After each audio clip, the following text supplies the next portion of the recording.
And going to teach us for Farley Center. Let's thank him as well. And Marie Jolly, right here. And of course, Willem, who's been here how many times? Probably dozens of times. Too many times. So thank you, Willem, back.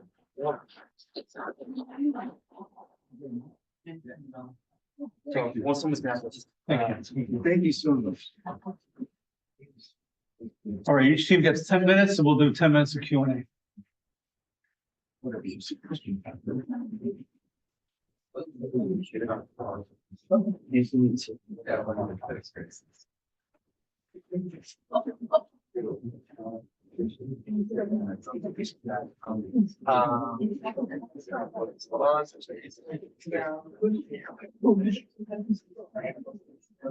We have enough laptops. It's the whole jumble going on. So to know which one's in charge. All right, scale up. It's 6:40, so take it away. All right. Well, thank you everybody for being here, professors, advisors, everyone else.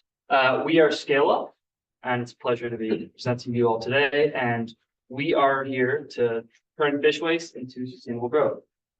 Real quick, would like to introduce the team. I'm Sam Rapid. I'm CEO and head of sustainability for Scale Up. Will Kosan, CFO and head of business development. I'm Zara Hussain, CMO and head of communication. I'm Zavi. I'm in charge of tech and also our I'm the CEO and head of product. All right, awesome. And yeah, so the world is a massive fish problem. Up to 70%, 40 to 70% of all harvested fish is wasted. And when you calculate that, that's approximately 80 to 140 million tons of fish waste, discarded annually. That's a lot of fish.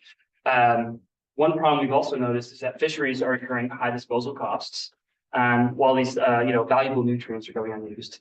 And there's a big opportunity here.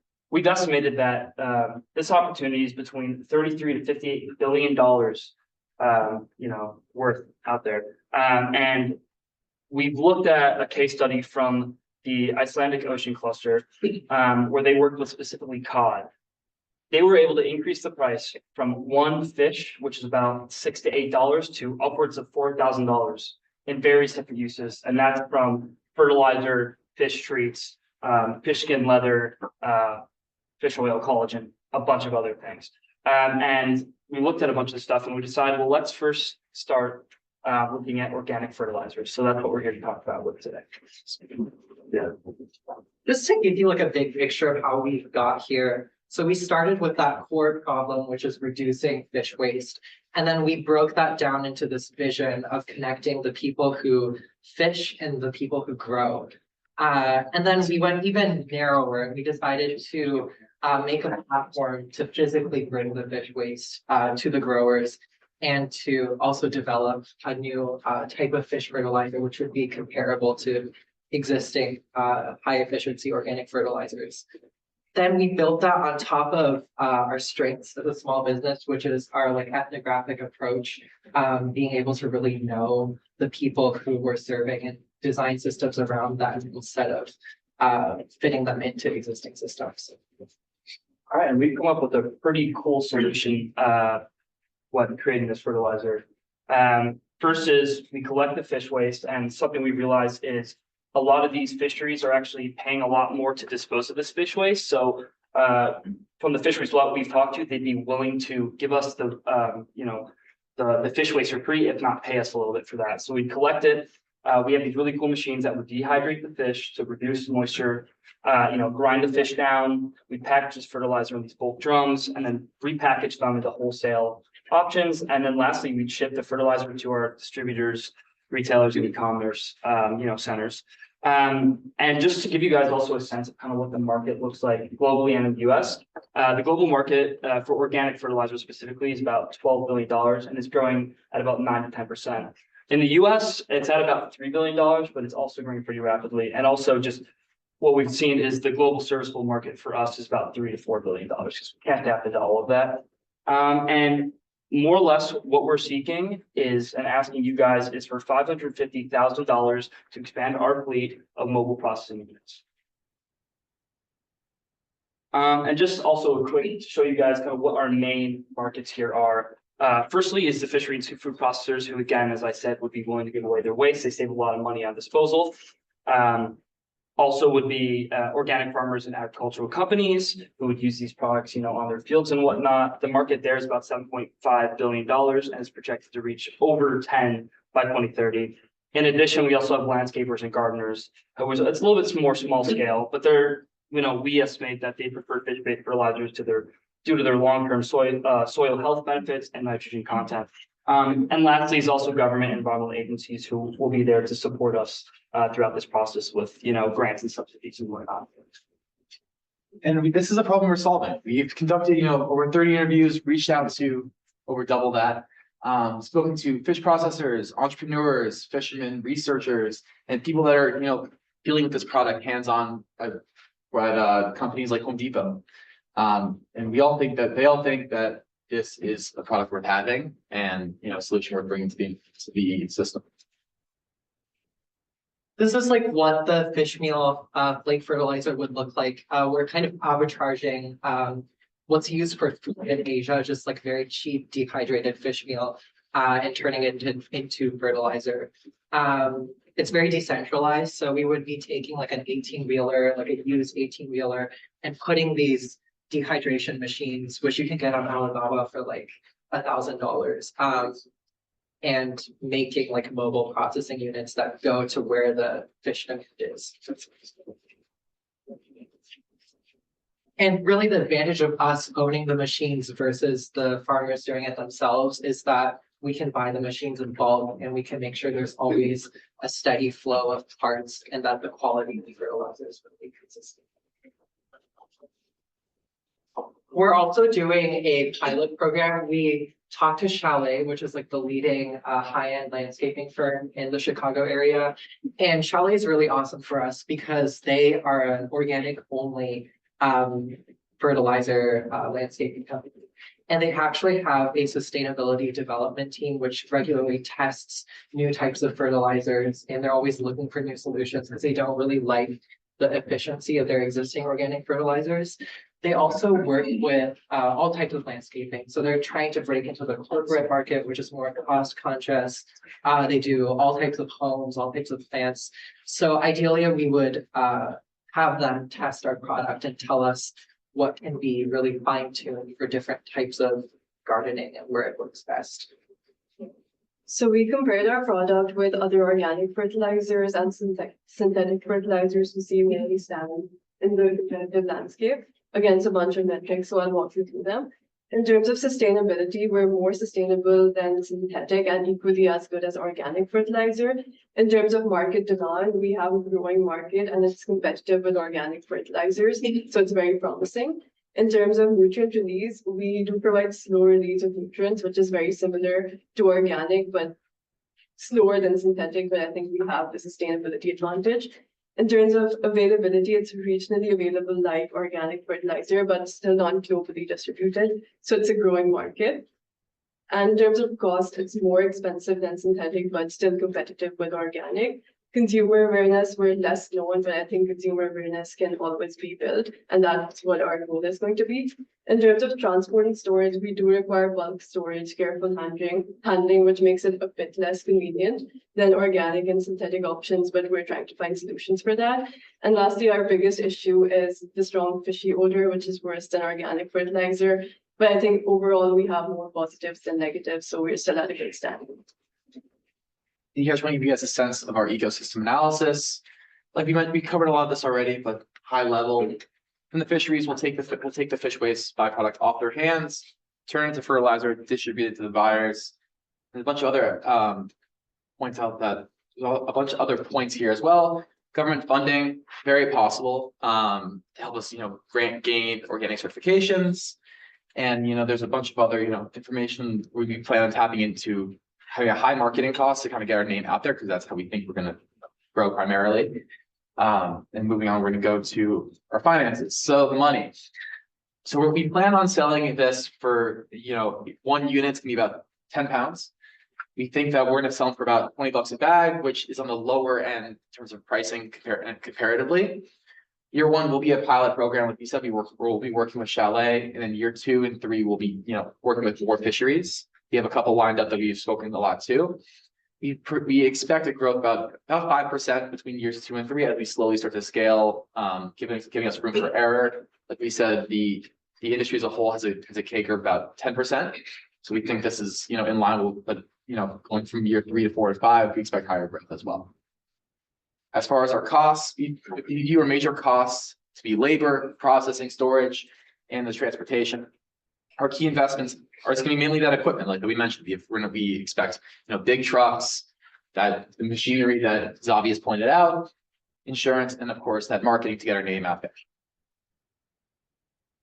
Profitability, yes, year 1 doesn't look too pretty, but that's a small scale program that we're testing our market with.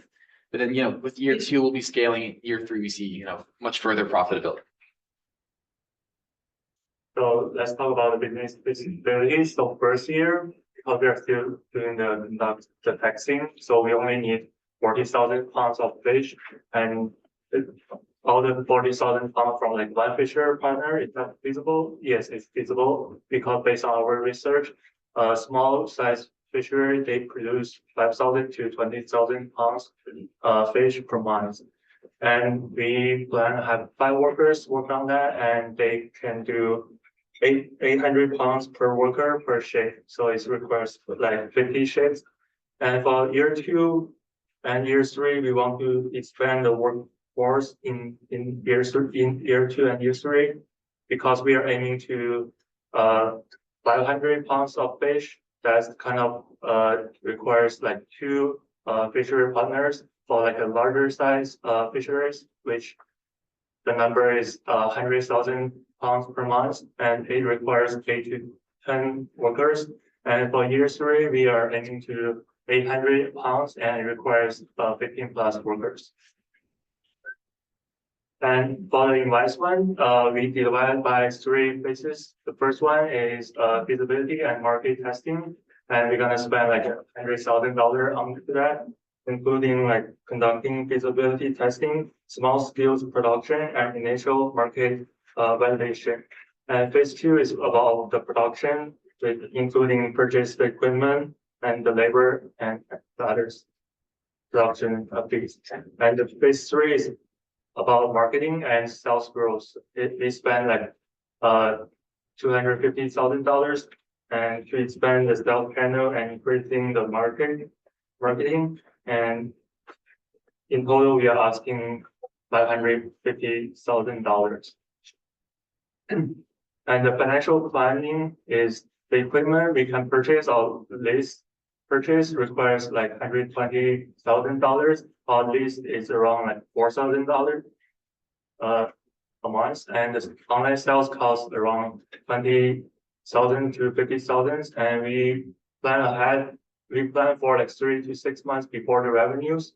So in that case, to sustain the operation, we have budget like 309,000 for operating expense in over the first 6 months. All right, thank you.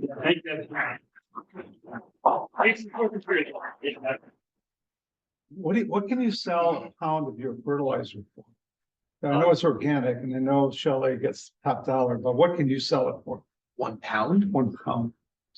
Or is it 10-pound bags? How big? We were doing 10-pound bags. We think we could sell it for $20. So $2 a pound. Yeah, basically, yes. So your first year is 80,000 in revenue Yes. for 5 full-time employees. Mhm. What does that compare to other Sorry, Miracle Grow? What is, I mean, price wise? yeah, I mean, I think that's 10 pounds, $10 for 1 pound. I'm pretty sure it's a little bit cheaper, and the thing with, synthetic fertilizer, also it's much more efficient. But the sustainability there, it's Well, gonna actually ruin the soil. the profession, the Miracle Grow type fertilizers, they appear more efficient. But in actuality, the fish-based fertilizer is going to act much more efficiently. Yes. Remember I said? No, yeah, no, of course. Well, and the reason I say that is specifically because fish take up all the micronutrients that exist in the ocean, right? The ocean has all the ingredients for life. Miracle Grow does not put a smorgasbord of ingredients into their fertilizer, you know, so Yeah. fundamentally, you're providing a lot of nutrient value Yeah. that does not exist. Yes. Not even, it's even better nutrient value than other comparable terrestrially derived organic fertilizer. Yeah, absolutely. I think leaning very heavily on that fact more than anything else, that's what's gonna help you drive up the margin on your unit pricing. Yeah. And kind of the way I see it going is you can kind of go one of two directions. If you put a bunch of marketing spend into direct sales, Mhm. you can get higher margins, but you're gonna spend a whole lot of boots on the ground time. Mhm. What might be better, which is what I'm considering doing with a soil conditioner product that I'm gonna make, is I'm gonna partner with a couple large wholesalers and warehouses around the country, right? That other people already go to for organic fertilizer, kind of like the personal consumer market that is serviced by Chalet. If you find the market that services larger organic farms and then you distribute through them, you take a little bit of margin hit, but you save yourself a massive amount of sales and marketing expense. Does that make sense? Yeah, super helpful. I think Tim had his hand up. Yeah, just two questions. One is, can you tell me about the customer interviews? You guys had 30 interviews, right? Mhm. What did you learn from that? One.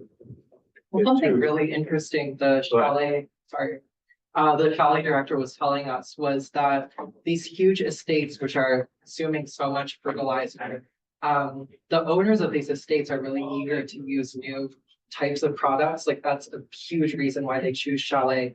And they're even willing to wait like 3 or 4 seasons for them to work. So the demand in like the real dollars is more in like those big estates than in like individual consumers.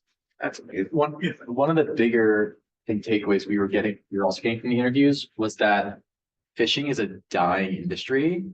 And that we think that, having more products like this in the market to boost the economic value of the fish, all of a sudden makes fishing a quote unquote more sexy industry, like majority of people that are fishers or fishermen, are just older people that are like, running out the clock is a bad way of saying it, but No, we're you know, waiting to die. yeah. Just say it the way it is.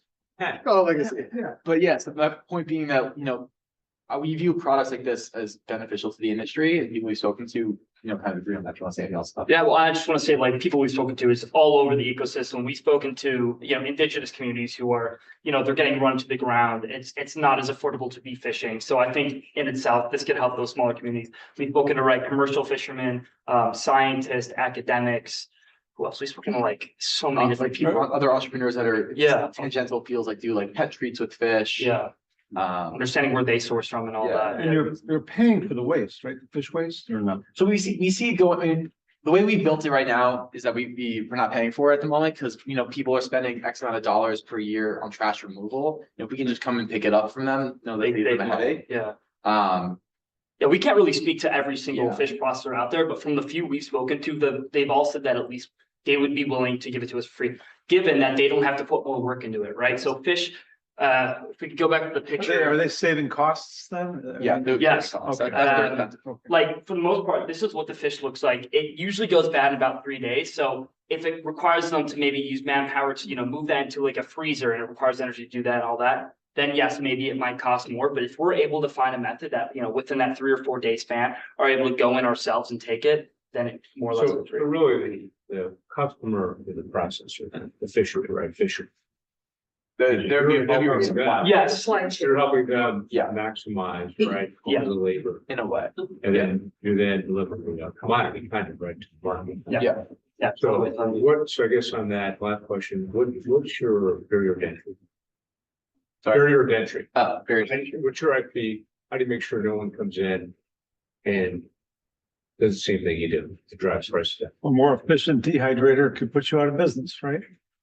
Well, let me ask a similar question, which Ian, I think got it a little bit, but I didn't see the presentation, which is how do you differentiate between any of the other organic fertilizers on the market? It's like when you were going through, I heard a lot of your cost competitive and comparable to other organic fertilizers. So why use this versus a different organic fertilizer? Because And they made that differentiate, maybe a commodity. Right. I mean, I don't want to harp on Twitch, but I do think it's the price thing at the end of the day. We view our price, mean, whether it's $20 now, we maybe can cut it down more as we, kind of get into the math more. But I think it is the price at the end of the day, because, everyone's in sustainability wants to do well, but like, we're all kind of capitalists at the end of the day and want, to make a buck. I think that's, from that standpoint, that's, why people would choose us over others. As far as, the IP and the barriers, I think what sets us apart, I think, is gonna be more so our relationships with these suppliers and, kind of, not, NDA is the wrong word, it's the wrong term, but just some sort of non-competitive agreement with them. Outside of that, I don't think we've touched on it too much. I think I just also, what we were talking about earlier, like the efficiency, and what I was going to say was that these like more synthetic fertilizers, right, they work really fast and ours are much slower, but like for overall soil health, and I'm not talking about sustainability here, for like keeping up your soil health, it's a longer release, and it will like, you will be able to get much more, I don't know what the word is, like you'll be able to grow much more stuff, much more healthy, much more quality using our fertilizer than even compared to a lot of other organic fertilizers, which are just, they don't have as many nutrients. They're just not as efficient. More nutrients. And a lot of the advantages to come, because we're gonna tweak and refine in the pilot program. And Chalet really isn't satisfied with their current fertilizers. Okay, we're running out of time, so we got time for two more questions, one in the back. Does the fertilizer smell like fish? That is one of our biggest problems, like, yeah, and what we've heard is a lot of, consumers, especially people who are like private personal gardeners, they would rather use something that maybe is less efficient, right? They don't care, but they don't want to deal with the smell. So that is a barrier we're looking into. Yeah, but You One fertilizer thing smells like manure, like what's the? one thing I'd like to say is, these guys have given me an enormous amount of pleasure. Was number one, say, listen, okay, and number two, in other words, they drove me nuts by using the hockey stick of getting things done. They got an enormous amount done in the last week. That's true, that is in true entrepreneurial fashion, and I will attest. I think we were building up and Getting ready for launch. we had everything ready. We just had to put the pieces ready for together. launch. Yes. I had a very hard time for them to stick to a business instead of being duplicate. Because they're all thrilled with how they're gonna solve this world problem of organic fertilizer without focusing on whether it's gonna make money or not. Make money, yeah. Okay. I don't know anything about that problem. So I gave them a very. You'll figure it out. I'll get there Which eventually. they kept going and going, and I think Good. the only thing that you guys did not listen to me to, This you gets like did not kilograms. tell me your beachhead. What is your beachhead? I heard mansions on the North Shore. Is that? Through Chalet. The problem is the people who own those mansions are not gonna go to Chalet. It's gonna be their landscape service that's gonna do Yeah. it. So Yeah, you're but- more, potentially more B2B than B2C. But part of this is who's your real customer, I get to before, it's really kind of hard, but I think what you have to do is to look at our customer, the fishery processor, fisherman, whatever you call it, find a beachhead. Say, here's why we're gonna create value for them, here's the problem we're solving, compelling, right? And then, here's how we're gonna protect it and make money down the road, but. Yeah. They're your customer, Yeah. and if they're not playing with you, giving you the product, right? Right. You have an issue. That was very well translated, And very well. of all the teams, and I worked with a few, of all the teams, these guys really pivot. From the beginning, they got stuck on this thing, and they worked it and worked it until I gave up. No, I think you're a bad thing. I'm gonna wore you down. no? looks pretty good. Wore you down. You beat Willem, I'm impressed. Oh. And where are you down? Oh, you all did a really, really extraordinary job. You've come a long way, so Yes. thank you, congratulations, well done.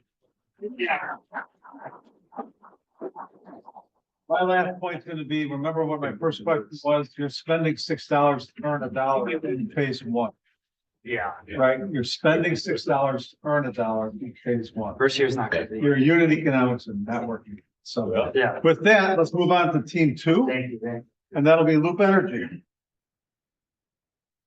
You know, sometimes that's what they, you gotta be stubborn, right? You gotta be stubborn, but. That's tenacity, You know? and that's when you gotta, Yeah. someone's No, gonna put I mean, food on the table sometime. That, right, that, right, could be a weakness. Yeah, I eat tenacity and ramen every day. I thought you Yeah. said you liked it because they smell like fish.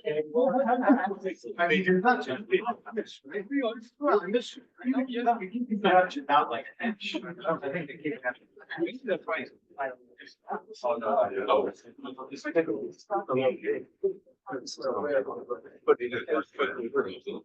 And 130 or something. So, at least there are, now, hey, so. They should have the interview. Okay, guys, are ready. Are you guys ready to go? It's 7:05. You got 10 minutes? Go ahead. All right, hi everyone. Thank you for coming to our final presentations. We are Loop Energy and we'll examine how we can solve two big problems in the energy industry. The first big problem is end-of-life EV batteries. Specifically, there are going to be a lot of them, as we can see by this trend in rising EV adoption, but it's hard to get rid of them, or what are we going to do with them? As we can see with this graph on the right, net profit is negative on the left and positive on the right. Most companies in the world have not figured out how to recycle lithium iron phosphate batteries, which is the most abundant electric vehicle battery right now. So there is an abundance of end-of-life EV batteries, and companies don't know what to do with them. The second part of our problem is energy pricing. I'm sure everyone is familiar with the duck curve, which is that energy prices fluctuate as demand fluctuates throughout the day. Factories, however, suffer the most from this curve. The first part of this is that they have to operate heavy machinery, which takes a lot of electricity, but they cannot adjust to the cheaper hours on this curve because factories must go for a long time throughout the day in order to stay profitable. Our solution tries to marry these two problems into a better solution. If we can go to our product on the next slide. Our product is Loop Energy here. The first part of our product is hardware. This is the battery energy storage system. This will be a case where we'll store a whole bunch of lithium iron phosphate batteries, connect them in parallel, and use this as a way to store and sell energy back to the grid. The second part of our product is the energy arbitrage and battery management system, the software side. This battery management system will allow the storage to keep going online even when one battery short circuits or one battery fails, so that our energy storage is still reliable. And obviously we want to sell our energy back to the grid at a lower cost to take advantage of that duck curve. I'll hand it off to Julia to see how specifically factories can benefit from this. Yes, thank you, Jess. So on to our solution. So Loop Energy, we are profiting based on, as mentioned, these second life EV batteries, and we're using these for energy storage to provide it to these factories. And factories, unlike residential situations, they're unable to adjust hours for peak pricing. So our model is a tiered energy arbitrage system. So it is a subscription that these factories that customers will purchase from us, and then we are selling them energy during these peak hours that's cheaper for them, while we're buying at a low enough price that it's still profitable for us. So be that 10 cents a kilowatt hour, it would be sold at 15 cents a kilowatt hour to provide us 5 cents of profit.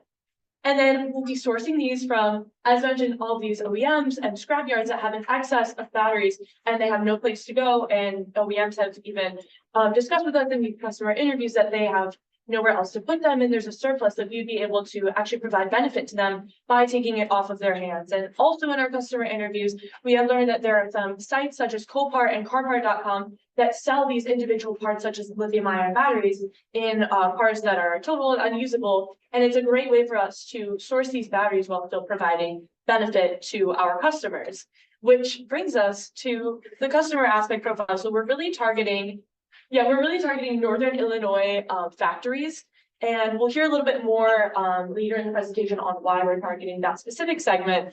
But this team, we're really excited to present the solution to you guys and really flesh it out. So we have a variety of backgrounds. If you hit on the next slide. So I'm Julia. I'm here in marketing. We have Luana, Chief Supply Officer, Jeffrey, our CEO, Stephen, our Chief Product Officer, and Jet in finance. We have backgrounds in mathematics, economics, psychology, so a little bit of everything, and a great team to kind of tackle this problem from different perspectives and departments. So now let's focus on why we choose North Illinois as our beachhead market. So North Illinois is actually a very unique market in the way that energy is supplied by ComEd. So their energy pricing depends not only on the total energy usage, but the usage in the peak hours. So even if the usage in peak, not impacting the peak hours. So even if they like use like less energy, the same amount of energy throughout the day, if they reduce the number of energy, like the amount of energy they use in the peak, their energy price will be lowered. So the factories are willing to pay a ridiculous sum to shape their peak. Some of them even install diesel generator on site to reduce to keep the operation without drawing as much energy from the grid, which is extremely expensive and costing them 40 cents per kilowatt hour.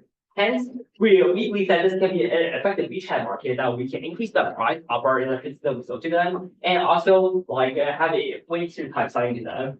North Illinois is an industrial hub of over 10,000 factories using over 76 billion kilowatt hour of energy per year. So that represents a beachhead a total addressable market of over $280 billion in revenue per year. Later, we'll be seeking to expand this line this venture to Hawaii, which should have over 300,000 factories and have a total addressable market of over $1.7 million. That's a $1.7 billion. And our business model is the energy as a service model. We do not sell the system, we sell electricity and we sell subscription. So this is how it works. Initially, we will put the cost of the installation, we'll put the cost of the system, we'll pay for everything, the R&D, the engineering, everything.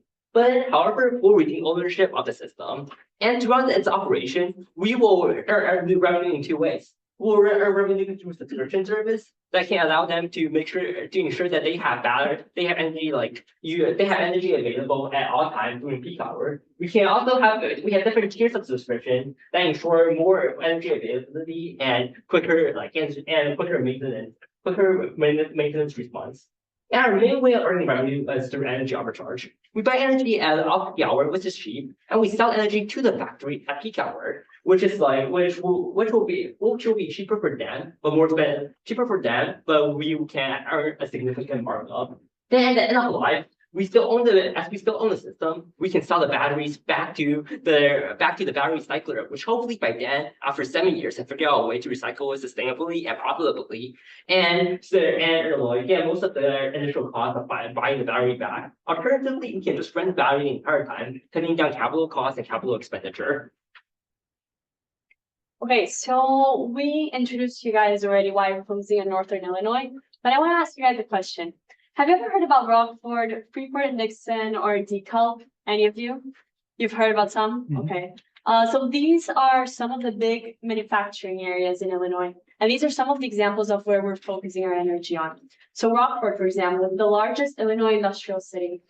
So we're going to start there with Northern Illinois Industrial. And in the future, we're also considering moving on to more rural areas where there's more grid instability and then we offer stable supply. So talking a little bit about our competitors, we identified this two distinct competitor segments. So the first competitor is for peak shaving, and then the second competitor is for the battery component of it.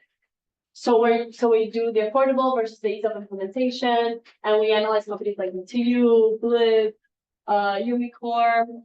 And for the peak shaving part, we analyze companies like Agrico, and they do peak shaving with battery storage and diesel generators. So you can see that they are a bit lower in the environmental impact and less affordable as well.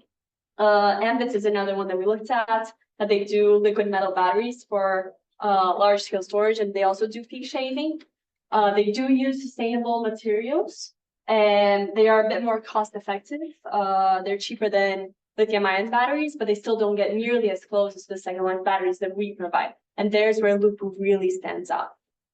And then going on a bit more into our marketing. So we're focusing on 3 areas in particular. So first, direct sales is we're literally going to go talk to the facility managers and pitch. We're going to do free audits of our products, and they're also use our personal contact, because our team, we have some contacts in the renewable energy department and do some partnerships there too. So we're thinking of partnering with OEMs and using our suppliers to market our products. So co-branding sustainability programs, they can introduce loop to their clients. And we're also thinking of integrating loop batteries with solar, wind, and microgrid installers, and partnering with local governments as well. So I myself have talked already to the Chicago government, so there's a partnership there. And then finally, we're also thinking of creating a sort of factory hub. So kind of joining these factories in Northern Illinois to do demo days, to create events, and also do some more marketing and incentive programs like a Challenge the Peak competition, where they compete into who's saving more energy or things like that. So by creating this hub, we can insert ourselves in the market. So over the past 10 weeks, we've made some measurable progress. So first in market validation, we conduct more than 10 interviews with factories and utility operators to understand key pain points and the needs. So we are now actively connecting potential partners and plan to finalize the pricing discussion with them to secure agreement in the future.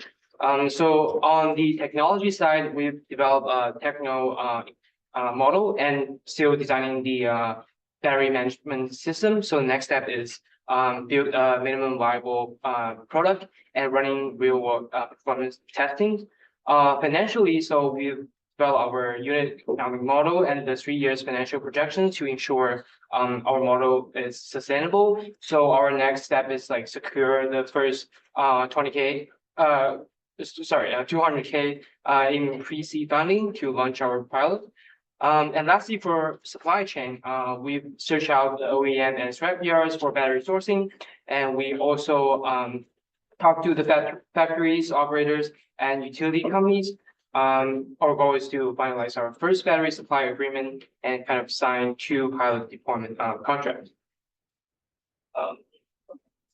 So finally, it's our ask, like asking money. So to bring our solution to the market, we're planning to like raise 2.5 million over the next 5 years, like structured in multiple funding rounds to support like key milestones. So for the first year, we are seeking like 200K in the pre-seed funding from competitions or like angel investors to refine our battery management system, conduct safety testing, and establish like the first pilot project, kind of validating our peak shaving and arbitrage model. So this fund is relatively lower, but since we have like an international background, so we can make it work by hiring, talent engineer from China or Brazil, who are willing to work for a lower salary. In year 2, we need like 400K in seed funding from the venture capital to scale our operations, including like building supply chains, securing OEM partnerships, and setting up initial infrastructures. In year 3, require like 600K to deploy first 10 projects for market validation, and we will raise like 1.2 million in year 4 and 5 total to expand and position Loop Energy for long-term profitability. And that's Okay, it. thank you. Questions or comments? Can I ask, how many customer manufacturing companies did you interview? We interviewed like 4, I believe, and we got the entry in ComEd, which is the energy provider, and they have been telling us a lot about what their customer have been doing in terms of like peak shaving. Okay, well, let me ask you, so the manufacturing companies, when you interviewed them, did they say they had a problem? They did. And what was the problem? They said that they were paying like too high for electricity and they didn't really know what to do. So I asked, okay, do you know about like peak shaving? Do you know about arbitrage? They went, So okay, we have a market there. Yeah. So that's where we got the idea in our marketing as well. I should have mentioned it a bit more clearly, but the education component is also very important. So by this factory hub that we can create, we not only get these factories together, but we also teach them a little bit more on what we're selling, honestly, and how they can profits. So they don't really understand it, though. I mean, the problem is a lot of people, they, don't care about energy. Yeah. That's one problem, right? So this is a small cost relative to the total cost. So you get to be careful with that. Second problem is that They don't want any inconvenience. So they don't want to change the process, right, to lower the cost and then they have to take shape. Now, you guys can solve that, right? But you have to go in and be able to support the price should be charged. But the one thing I'd say is be careful not to charge based on performance. I think charge a fixed fee, software, a service fee, subscription fee, I think it's great. And allow them, right, to use it and drive as much value as they can. Because otherwise you're really susceptible to a lot of variation, right, in your revenue model.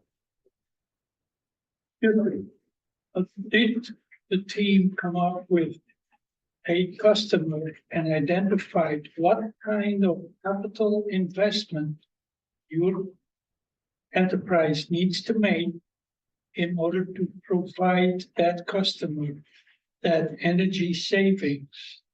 And how much of that energy savings are you able to shave off to pay for your capital investment? Because that capital investment, it is a recycled battery. So there is a limited life. It is not a 30-year life machine tool. It is a limited life. So you need to depreciate that capital investment every year, whether your customer really gets the benefit of the energy or not. Okay. So you need to put pencil to paper and come up with an ROI on that capital investment. The unit economics. Right? Yeah. Yeah, actually, we do have we should study share there's a lot to be validated. But currently, like, we do have and it's by unit, so like we measure by the number of cabinets, like the specific number of cabinets needed for each factory depends on size. And medium-sized factory are likely to be at least 2 to 5 of them. But basically, we have the initial capital investment, and there's more calculation on the left of the screenshot, which we did not include to make it less messy. But we basically have a capital investment and a customer acquisition cost combined around $55,000 per cabinet. And that will then operation costs will break even around year number, like between year 3 and year 4. And over the 7 years, we'll have a positive positive PCF of $63,000. So 100% positive, not bad. You did a great job designing the battery system and all that stuff, your marketing plan, it all makes sense. But tying your equipment into your customer site is a hard, connection that has to be made. Is that included in these numbers? That is included. In fact, like our battery management system and also the EPC, the engineering, procurement, and construction cost is actually significantly higher, like more expensive than the battery itself. Okay. But the problem is that you demand charge changes all the time. If that's on that, you see that, right? So they buy power right on the grid and then all this changes depending on, demand, and that price will change. So you're not, the customer is not guaranteed to save the same amount of money every year. And I mean, it's going to be tough, I think, to really justify it. The capital expense. Yeah, I think subscription, you have to model it out. We're all coming from the same spot. So maybe what you need is a customer view on unit economics to maybe get, if you can, a copy of their electric bill, typical customer, for the last 3 or 4 months, and play this out as if your system is already plugged in. Exactly. That's And then say, okay, this is what the customer's saving. This is how much your stuff is depreciating. So I get to your point. This is the ROI for them. This is the ROI for you. Yeah, because arbitrage already, when you have a customer that has an energy bill of $100,000 a month, okay, that's manufacturing heavy, so to speak. If arbitrage of buying energy and delivering it cannot be 10%, it's probably less. Okay. Oh, I haven't seen the number. Yeah, We haven't seen. yeah, but Robert, I just, off the top of my head, these guys have lived with me that way, okay? That now you have $20,000. And now you have a piece of equipment that's $55,000. That's gonna last only 7 years. Okay, and you're gonna need to keep it running and maintaining it. Okay, so you're working on very slim margins and very little risk mitigating income. Your cash flow is going to be a top nut. And I think Mark is right, though. I think you have to take the utility bills and break them out. So if the average is $100,000, which sounds reasonable. What percentage of that on average is peak demand costs, right? If it's 20%, it's $20,000. And you know what? Maybe you have a business, $340,000 a year. And you charge them $100,000. They're making money, right, on the investment with you. But I'm not sure it's that high. Oh, yeah, so we actually have validated that, so I will have a couple of factory and look on that. So like, first of all, like in terms of consumer perspective, I definitely agree it's valuable. However, I believe through the energy and service model, they're not paying for this, we're paying for this. So like, they don't have to consider whether they can earn it back, that's like our concern, not theirs. And for the, like, they're saving, like, from what we're hearing right now, there's a lot of factories that have already been installing diesel generator, which according to our research costs around 40 cents per kilowatt hour for the cheapest. And they're using it for Our arbitrage? competitor now They're is just also using it for that. peak shaving. Yeah, but some companies, even in Illinois, are already doing peak shaving. But they're using generators or they're using, diesel generators. Which is extremely expensive and like, And some we are people- thinking that we are 15 cents per like kilowatt hour arbitrage. Which in optic hour, like in Illinois, we can basically get energy for free, or even if the people will pay us to like store energy away. And like, it will pay us to store energy away. And like, and that's like 1 arbitrage per day, which given the scale of the system, we can definitely achievable. And if they're willing to pay 40 cents to generate using diesel generator, they're for sure willing to pay 50 cents to get it from us, which is like. So the idea of beachhead is to find the market where you have the best unit economics and the best case conditions. I don't think Illinois has the best conditions for you. The electric rates here are relatively cheap by comparison to even our nearest neighbors. East Coast and West Coast. East Coast and West Coast are much higher. Hawaii is ridiculous. I mean, you can go to places where you literally have ridiculous electric rates. Illinois isn't even close. So I'm not sure why you picked Illinois unless it's your backyard. Oh, that's part of the reason. Another part of the reason is that like we definitely will come at that in the way they charge based on the peak. So like they not like the peak pricing that electricity is more expensive in the peak, but also their entire average electricity bill is dependent on the peak. So for example, if you like use more energy in the peak, then they will increase your electricity cost over the entire period, like in peak and off peak hour rather than just peak hour. So convince your audience that the demand charges in Illinois justify picking Illinois as your beachhead. I think we just not hold that back, pick the worst market to succeed in. So try, so that you Really know, contrarian, right? if it doesn't work. You can walk You mean away. if it works here, it'll work anywhere. Yeah, Right, but if it fails here, you have to try it somewhere else. no, you do something else. Don't go to Hawaii. Well, actually go there, but he wants to come back. Yeah. Go there for vacation, you know. Go there vacation. This, so with the unit economics up here, I mean, you talked about this as a subscription service and you said that they don't have to pay for the equipment up front. So am I reading this right, that it takes 4 years or 4.5 years maybe for you guys to break even on the cost of the units? So is there a required subscription period for the customer that guarantees that you'll get to the end of this period? And have you found that customers are willing to lock themselves in to 5 years of a certain electric price? This feels very analogous to people buying no cost solar panels for their roof, right? And they're locking into an electric rate. Are companies willing to spend this much time on a new product? The first answer to the first question is yes, we would definitely structure the agreement in a way that they actually put off 7 years. Okay.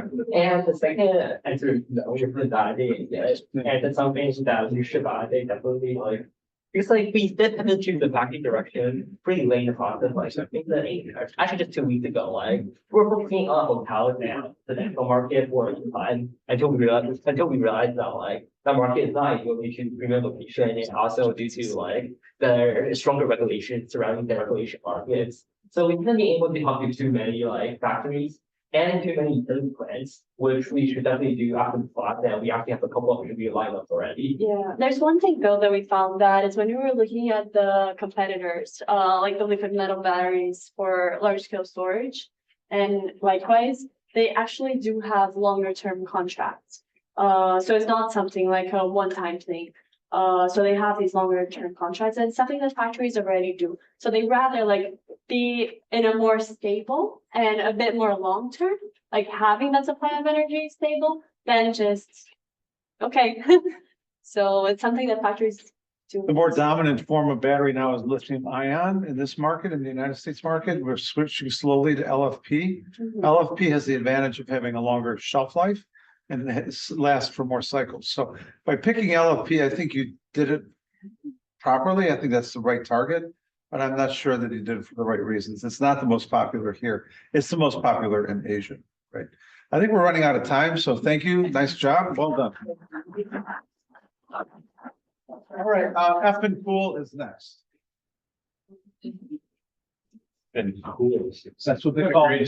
Yeah. You're gonna remember It's number to get, yeah. this one, right? Yeah. Quick, yeah, well, I like it. You've already made an impression and you haven't even started your pitch yet. That's a perfect idea. It's a great name. Yeah, great name.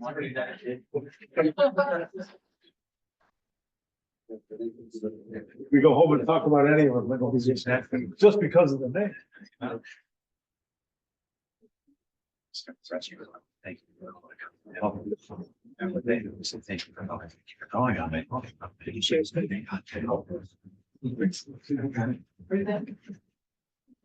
Just share your screen if you're on Zoom.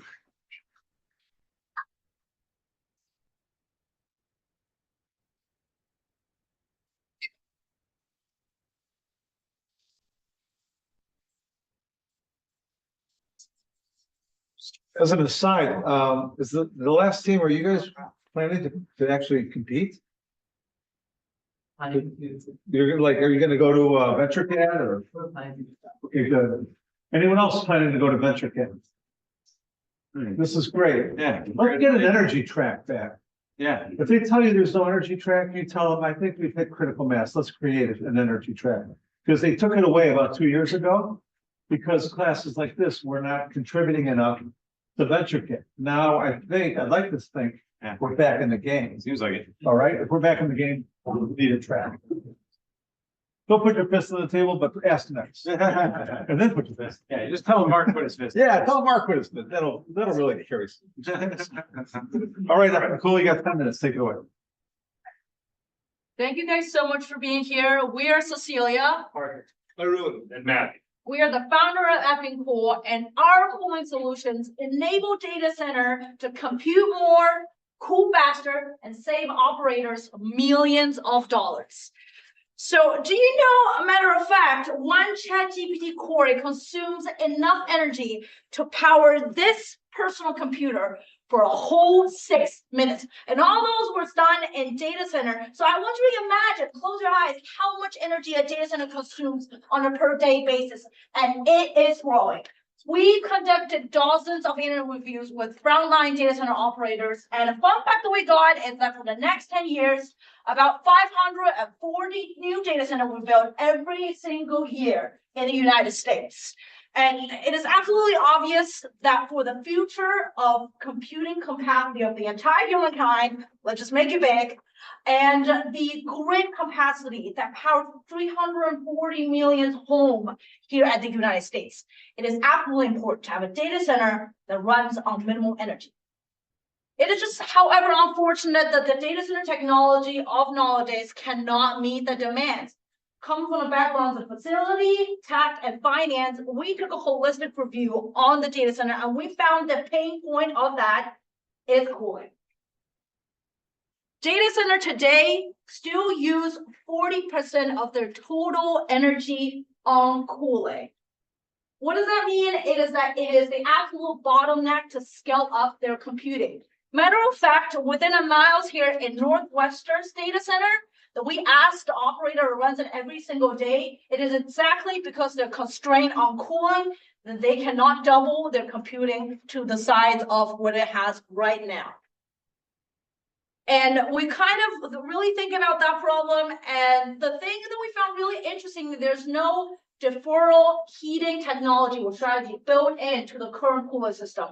What that means is that for every one British thermal unit of ChatGPT it can release this right away, no matter it's like 9 a.m. in the morning, 6 degrees outside, or at noon, about 95 at some parts of the United States. And it is just kind of unfortunate when ChatGPT is running on its peak. It is also at the peak time, and which would blow our ACs, and the grid capacity is running on its max. And it's also the hardest time at a day where it's cool because it's really hot outside. Imagine running a marathon when it's 9 degrees outside compared to running a marathon when it's 6 degrees outside. So how do data centers cool right now? Let's look at data center racks. So remember that massive amount of power that's powering those ChatGPT queries that's being run on these CPUs chips, which are packed super tightly together in these racks. How do you cool your finger if you burn it? You run water over it. So the data center runs cool liquid through these racks to capture that heat. And then it goes to a chiller, which is essentially a giant refrigerator. The chiller extracts that heat and then sends it to a cooling tower where the heat evaporates off into the environment.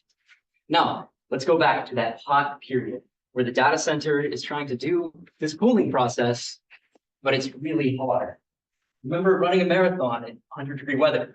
If you've ever tried to sweat, if you've gone to the deep south, you'll know it's really hard. Well, that cooling tower is having a really difficult time getting that heat to leave the system. Not only that, the chiller is having its most difficult time to remove heat from the liquid coming from the racks. Can you imagine how much power a refrigerator would use in the Sahara Desert or on a cold Chicago night? So let's get effing cool. Insert our unit here. What we do is we insert ourselves into the system passively, and we absorb that heat at the most optimal times for the data center.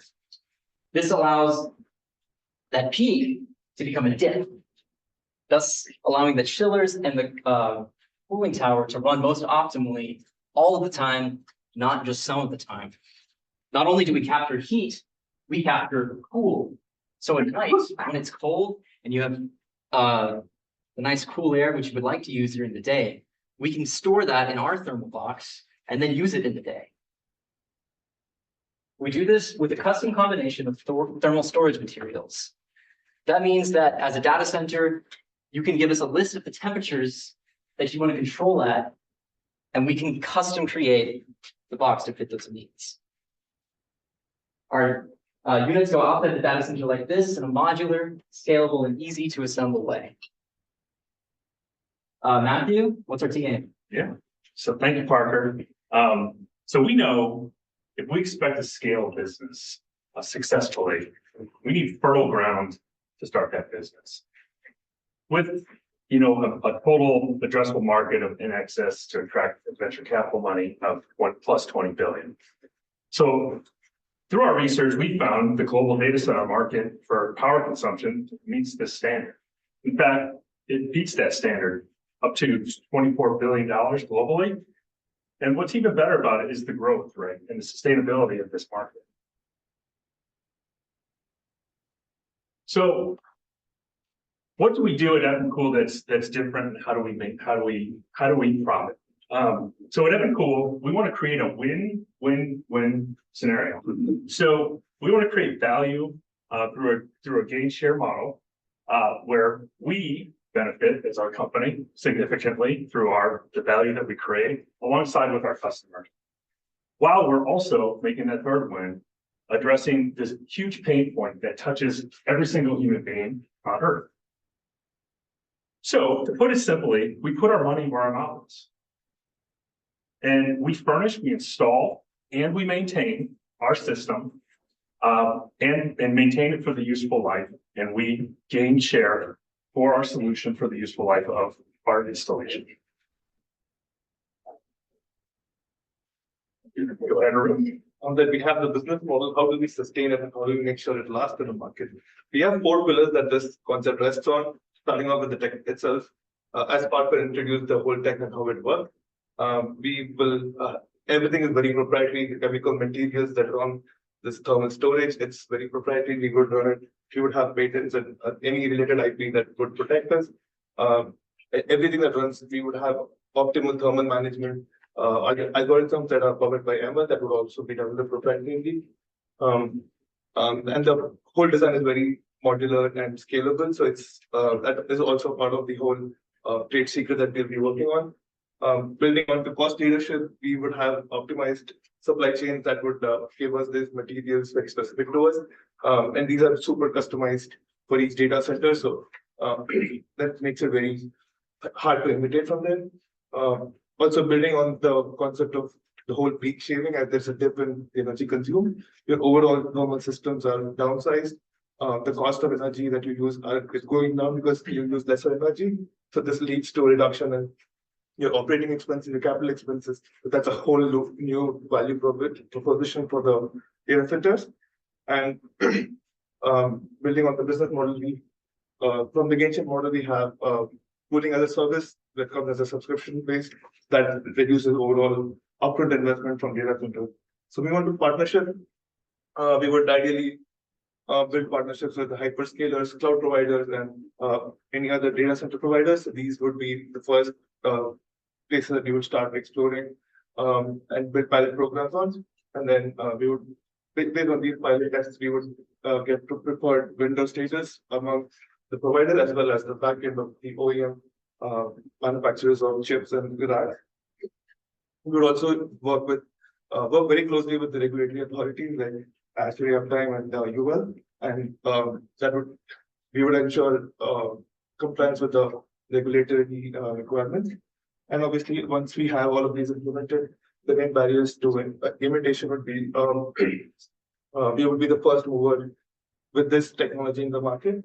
With all the property that we have, it will be very tough for people to cooperate and get into it. And we will also build brand and loyalty among the data centers from here. So, yeah.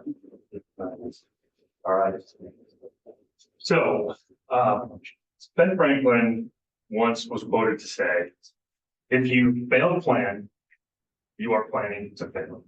So that's why our team is taking a holistic approach, not only dreaming up our dreams and aligning our interests and our efforts towards our dreams, but also staying grounded in developing a multi-phase risk mitigation strategy, where we're always checking ourselves. We create, number one, a roadmap for ourselves as we grow. We know we're going to hit high growth periods and we're going to have plateau periods. So we always want to make sure that we have something to look back to, especially in phase one. We are aligned on a mission. We know strategically where we're going. Our team dynamics is absolutely critical. We need to make sure that is locked in, right? And once we start to move past phase one, we're looking at prototypes, looking to raise money, looking for investors. In fact, we're looking for $500,000 to get started, and we want to work through that, and then we want to quickly ramp into a scaling, having alliances and partnerships with other major OEMs in the marketplace, and look for that Series A investment so we can really ramp this thing up and get it going. But in the end, where do we really want to be? We want to be an IP licensing platform where we don't build it all, but we have many different channels of business that are taking our solution and putting it into multiple markets beyond just our beachhead. We want to be licensing this so everybody, so as many people can benefit from our technology as quickly as possible. So, thank you.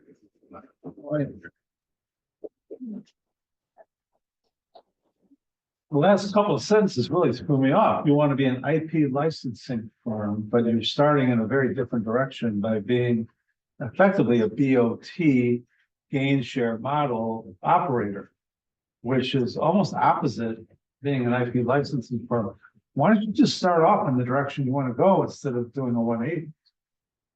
Think about that. It's good feedback.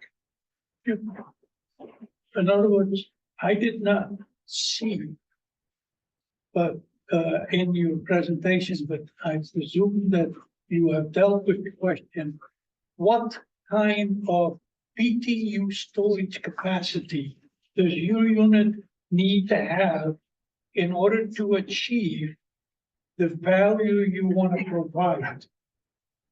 Okay, do you have that? Have you computed that? So data centers are very tight-lipped. So we're operating a lot on research studies, which have implemented some of these thermal storage materials into real systems.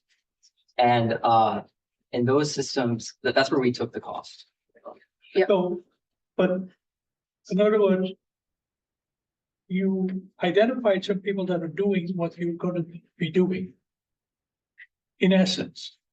In different contexts, but yeah, in proof of concept. Yeah, okay. And not have the actual understanding of the scientific demand of taking that thermal peak down. And what size thermal storage capacity you need to create, okay, to do that, and whether that cost is going to benefit your customer. Yeah. To the level it is expected. They built it's like a thermal circuit and they've got a thermal capacitor that they're putting in there. How big should that capacitor be? And does it pay off? Right? Yeah, we didn't see the unit economics of how much does this system cost and how much will it save and where's your margin? We did have like the number that we gave, it's backed by unit economics and technical economics.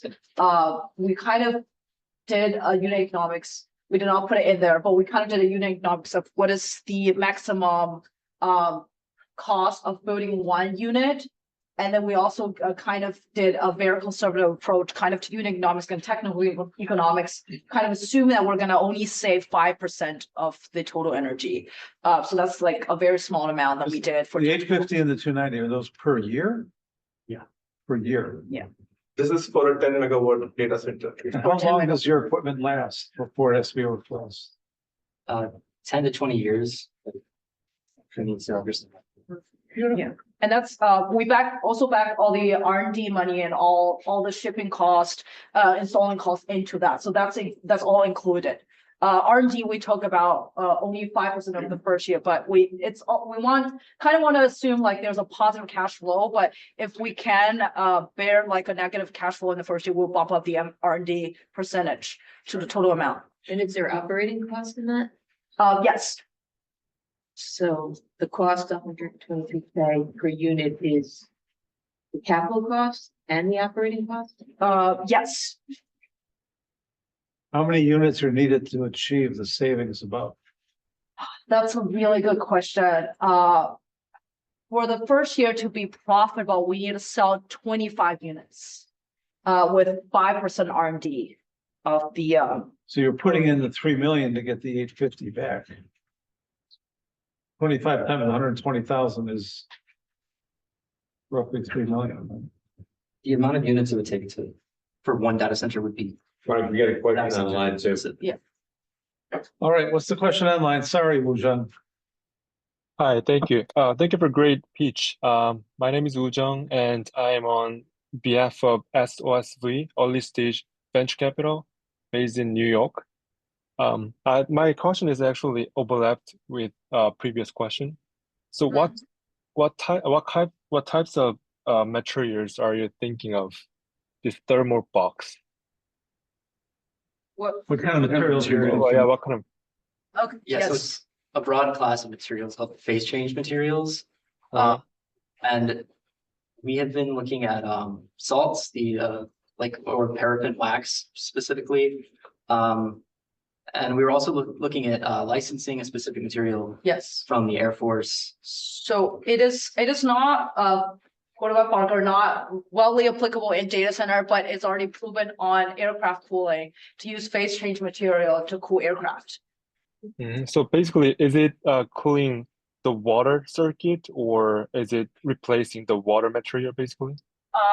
It just cools, it absorbs heat from the existing circuit.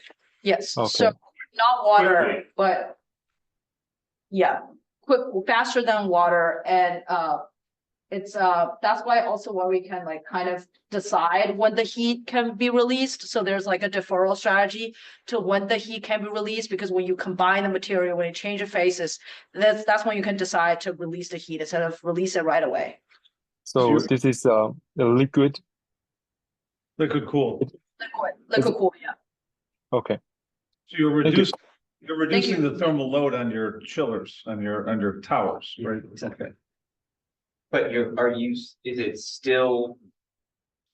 Are you still using the towers, or is this intended to replace the towers then? We don't want to. Supplements. Okay, yes, we don't want to replace anything or disrupt their like current operations, because that's one of their biggest concerns, that when they want to scale up, they don't want to change the whole thing. They don't want to go into a cabinet and change each mini tubes on their cabinet to cool their chips. Yep. And we just add our units. We don't even need to shut down the data center, because 1 second costs about $9,000 for to megawatt data center. To So shut these down. additional units are just additional rapid off ramps for additional Yes. thermal load.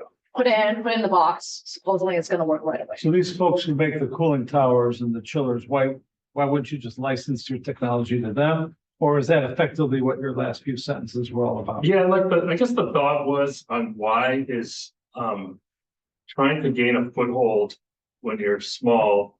And maybe maybe the status quo will be skeptical. Like we just want to have control of like. So this is a demonstration system that you're showing us. Yeah.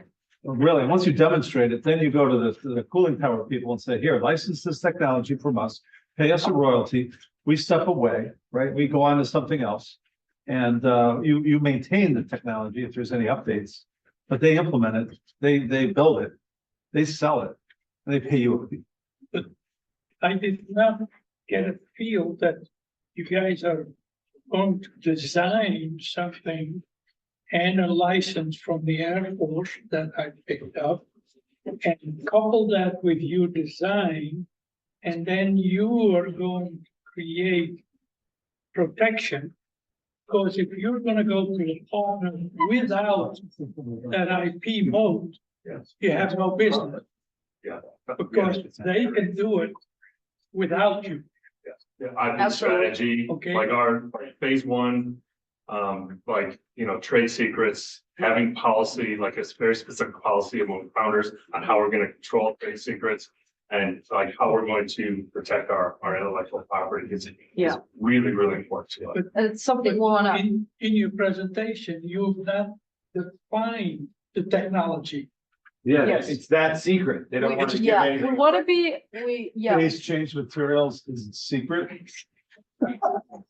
I'm kidding. but yeah, we really want to try to be flexible at the early stage. So we really want to get the LOI, trying to get the market customer rates as fast as possible. I'm actually visiting the DC. I know a lot of data centers in Virginia. So on the March 22nd, we decided to just get the LOI, kind of found our beachfront market. It's non-binding to get that risks like out of the way ASAP. So it's easier for us to get grant money to kind of get our food started. So yeah, we don't want to be like in the stone, and we always are willing to listen to advice, and we know that pivot, it's always could be a possibility.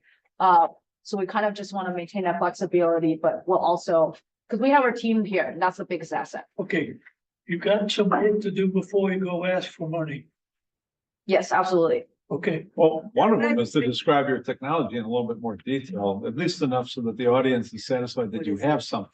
Yeah, but I do like the prototype concept, because you'll get a lot of learnings. You may learn some side benefits, like you're extending the life of their existing chiller, Yeah.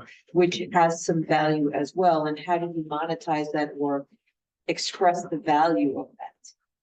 And so there's probably other side benefits to this. Thank you so much. I'm really glad that you brought that up. That's definitely. Well, you're reducing the thermal loads, so as a minimum, you should extend the life, right? Yeah, we bump up the COP, and it's what we talked about is they can compute more, so they can like kind of dissipate heat faster. So they can scale up their per cabinet density because they can now move heat so much faster than before. So let me ask a question. How, as you talk to customers, what are the hard parts of starting a business is getting customers to use your product? Absolutely. If it's a mission critical application, right, you know, they're reluctant to do that. So you got to find applications where you can work your way in and, you know, it's not going to shut them down. Were they open to trying the product? Is there risk to them? And the second part of that is, how do you actually prove the energy savings? If you can't prove the energy savings, you have a problem, right? You're gonna have to justify this. Absolutely. So how do you do that?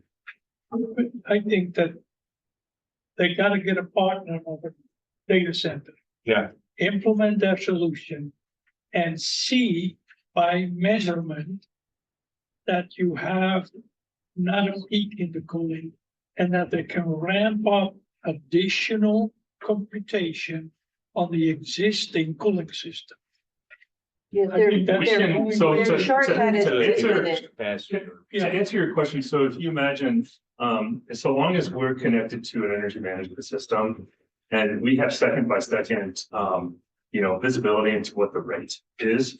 So we could be pulling heat off and measuring what that rate was at that time when we're pulling heat off. And then we can also measure the exact time we're putting it back in. So that delta would tell us what the The Air Force has been doing this for years on board aircraft. Then I'm sure there's papers written by AFRL, the Air Force Research Labs, right? Why don't you do some digging on your own to see what they've published? To see if they've already calculated the savings, because there's a reason they use this. Is it enough to justify your situation? I don't know. But at least they probably, my guess is they've quantified it. If not, you're gonna want to probably bring this to a lab somewhere and test it yourself. We're looking at a. Oh, yeah, they did write a paper about. There you go. Implementing it, they, like 56% faster heat transfer. Okay. But the issue is, all of this waste, ammonium, and carbon dioxide that's coming off, and they're just scrubbing it because they don't care about reusing it. In our case, we kind of hit this point where we were thinking of pivoting to more off-the-shelf materials, so we don't have to deal with all that waste. Okay. But you're working in a small temperature delta, because your water cannot become steam. Okay, let it go up that high, nor can you take it below 32, because then you no longer have water cooling of your rack. Okay, so you've got 150 degrees that you need to work in order to do that. Most of these heat storage units are like delta 500 degrees, where you take heat out and you put it back in, much larger capacity. Okay, so keep that in mind when you do your work, that you also deal with the small window of temperature that you need to manage. a smaller window, less potential, bigger window, more potential, right? Correct. Yeah. The larger the temperature differentials, the more heat efficiency you can extract from the system. Yeah. That's important for what Willem's talking about. Like, there's a company in Europe called E2S Power Solutions, and they have a graphite heat storage battery for arbitraging power. In order to do that effectively, efficiently, they're up at like 1,000 degrees C, because they need that delta. That delta is going to negatively impact the efficiency of your equipment, but it doesn't impact at all the value savings that you can deliver to your customer. So as long as you can efficiently, and to Tim's point, what does the customer actually need in order to incentivize the sale? If your efficiency is enough to hit that, bam, you've got a minimum viable product. All right, guys, thank you. Thanks, John. Next up is Cadena Zero.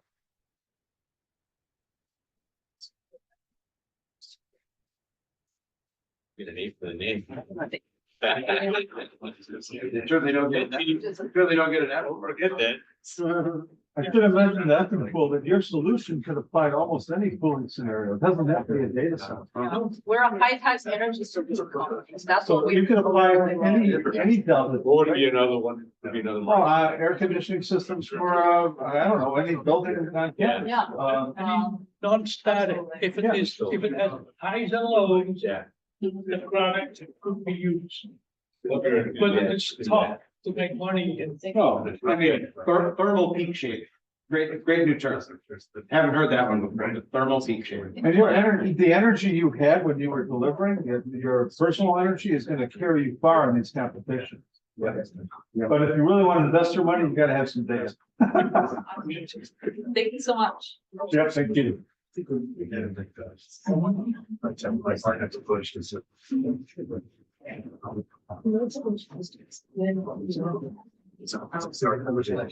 Right, Regina Zero, if you guys are ready?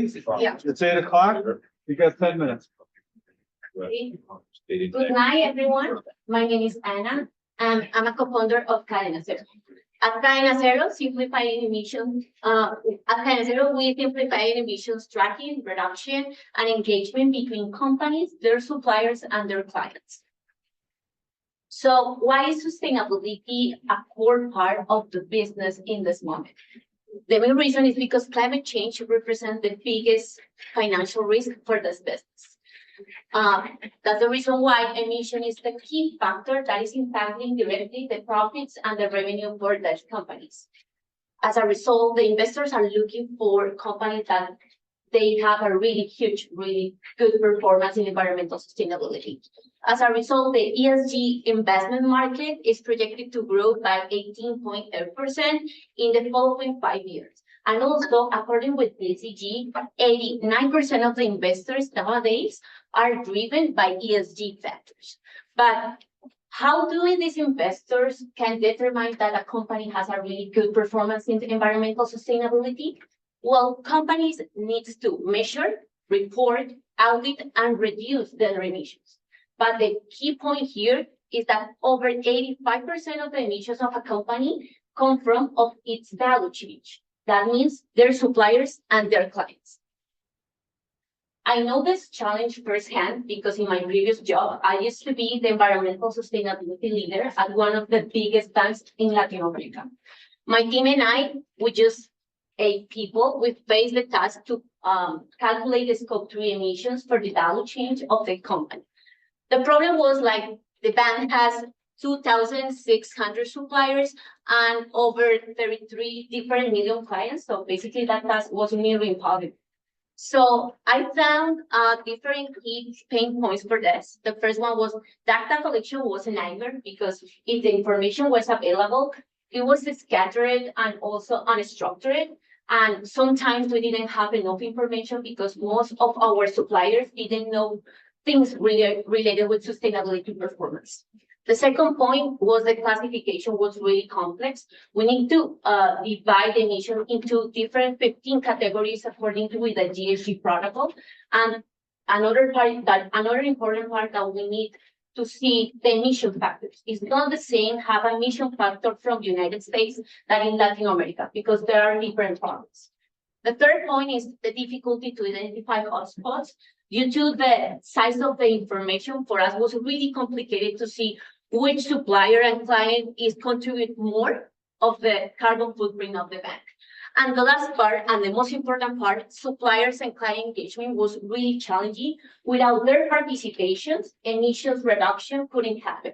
That's the reason why we create Cadena Zero, to look at these problems and make emission management seamless, scalable, and effective. Our solution is not just a software, it's an AI sustainability partner and agent. We want to help these companies, and the key features that it will include is calculate and track the scope 1 and 2 direct emissions of the companies, and most specifically scope 3 emissions. We also want to generate audit-ready and traceable reports. So when they are doing an audit, they can look for every point of emission and see it's traceable. Most importantly is the value propositions. We want to automate supplier evaluation. They can upload all the document certificates and we can evaluate all the suppliers and see give a score to the suppliers. We can also train them because most of them, the reality is they don't have sustainability knowledge, and also tracking their emissions. Help these teams that are usually small calculate all this information. Using the hotspots of all the information, we can suggest decarbonization projects that could lead to reduction of emissions and also in savings. I also want to include an AI chatbot that will assist the sustainability analyst to identify, for example, the best emission factor, and also the small companies that has any questions related with the sustainability certification in order to participate in a licitation. We have performed over 45 interviews, and what's really important about this is that the companies that we see in the screen has expressed an interest in joining our pilot program. They said, hey, we have this problem and we are willing to give you the data to train and to start with us. And the sustainability market, software market is a $10 billion globally, but we want to focus mainly in banking, oil and gas, construction, food and beverage. And our beach is going to be Latin America. Why? Because there is an observed market right here. These companies don't have a solution that adapts to the region. The revenue model consists of primary customers that are going to be medium to large companies that has a sustainability department and also report their emissions.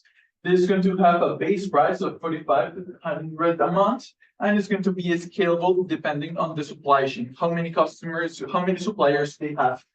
We are also going to give access to a platform, all the suppliers they have to upload information. And if these suppliers want to have more insight and help calculating scope 1 and scope 2 emissions, there's going to be a base price of $200 a month.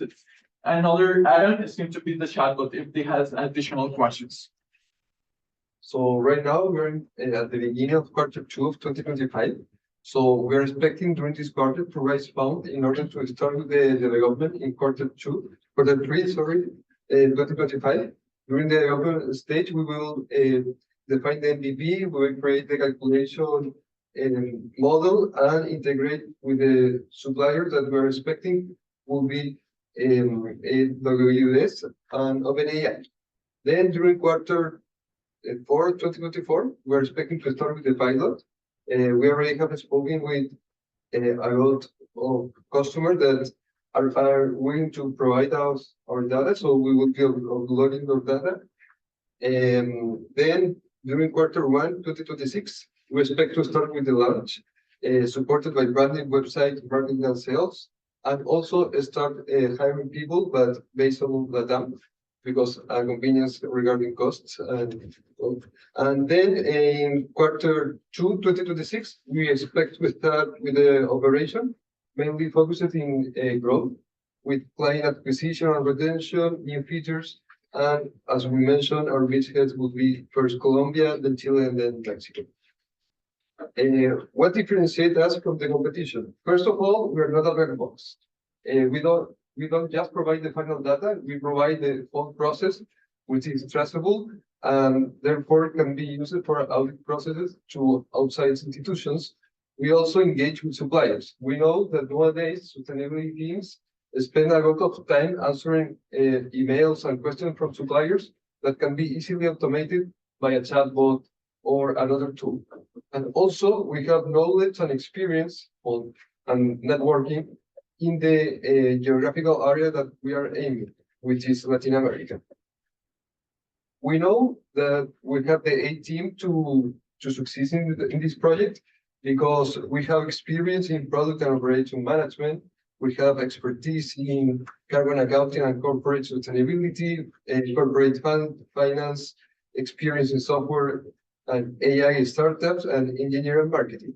So what we need right now, we need fundings to survive for 12 months until reaching the operative stage where the business will survive by itself.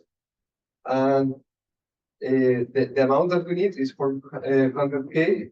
So our final question is, do you want to help us with the to make this change.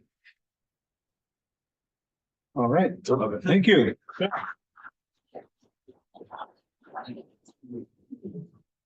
You guys were under time, so that was great. You have a lot of credibility in this space because you have personal experience in this space. This isn't something you observed from afar, you observed from within. Yeah. So that has to come across. I think it did. What also helps is that you've talked to people who are interested in your pilot. They see the problem and they think you have a solution and they want to go with you on this. So that came across loud and clear. So emphasize that in your pitch. The AI solution to me seems a little vague.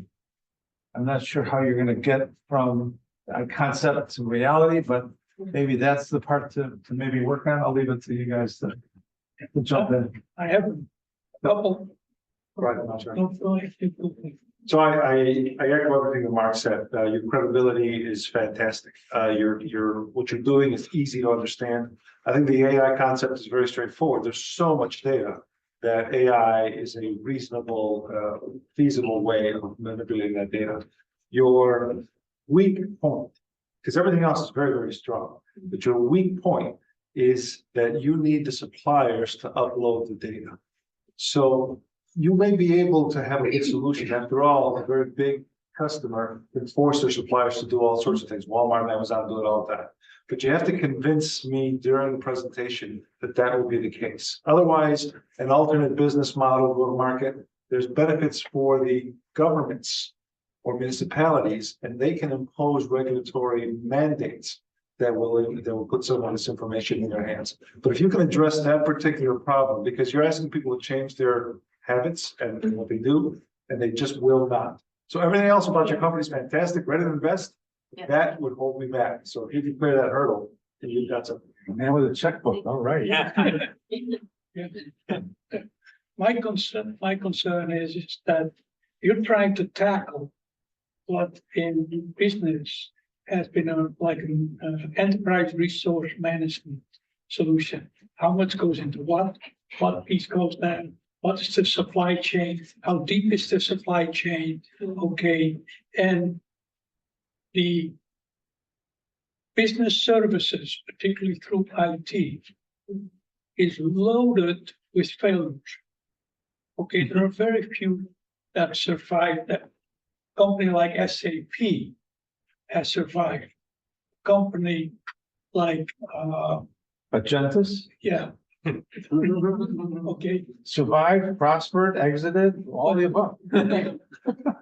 So I feel that you're grossly underestimating your start cost to create a viable, valued, and clearly identified product is going to take a lot more than 400K. Yeah. Okay, in other words, just putting all that stuff together and applying it to a customer business, okay, is extremely challenging. And it is going to take hands-on or pretty intelligent people in order to shove the data in and deal with the data coming out of your IT model. And then the research of teaching your customer on what they need to do and what they can do with what you're providing them is by itself another challenge. So my recommendation is triple to 400K.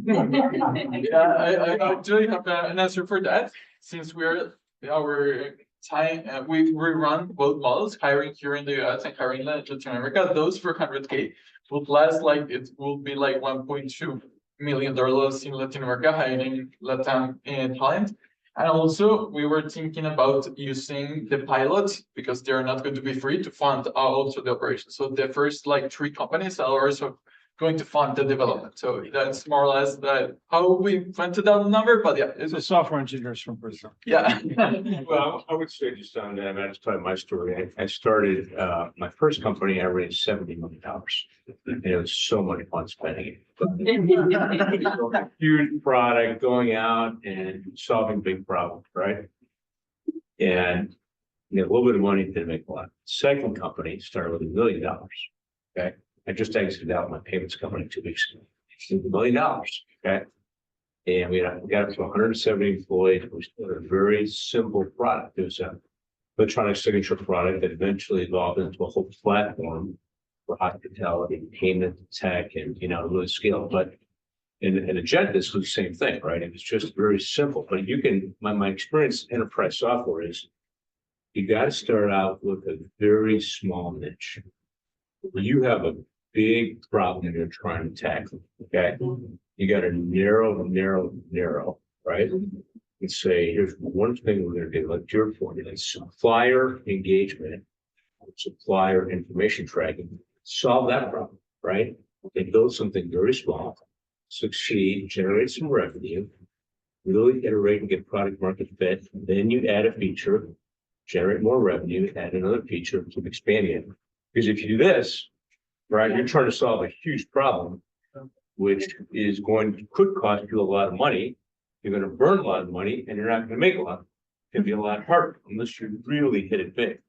And so I've learned, right, you just narrow your focus, start small, solve the problem, find the pain, develop a painkiller, get in there, and then add on. It's boring, it's slow, but once you go, then you start going really fast. And scale.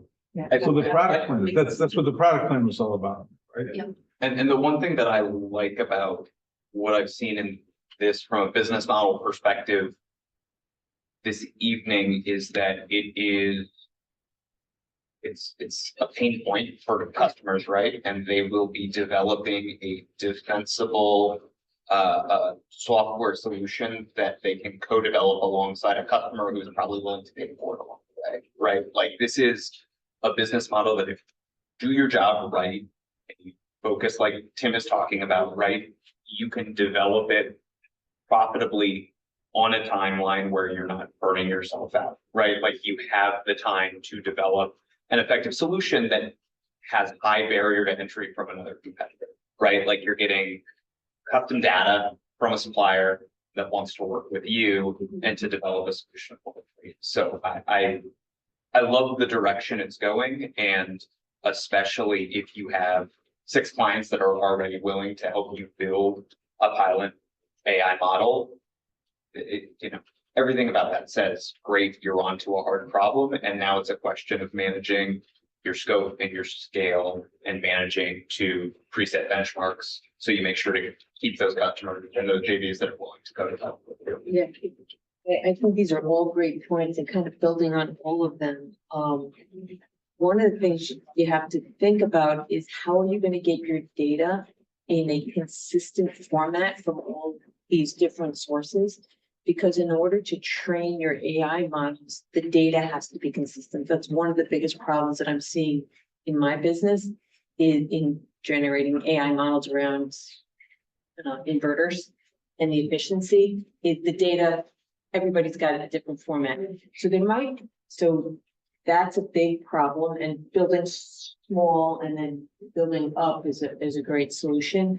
But then also you could have some side benefits to that, so that if some of your vendors can provide this data in that format, you might be able to come up with a standard for that data format, but also promote certain vendors that are providing it in the format that you can consume, and then promote them to other customers that would be using the service. So then there would be a side benefit in that solution can be sold to multiple banks or whoever's buying this.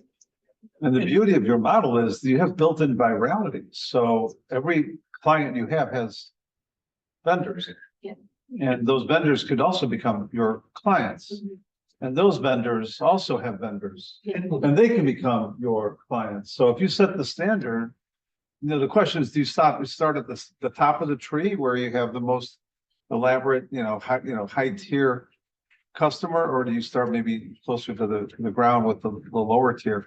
It might be better to Tim's point to just start simple, start small, and climb the tree instead of climb down the tree. There's other software out there, and there's a lot of software that's doing some of this, right? Yeah. ESG software. Yeah. banking, Supplier management.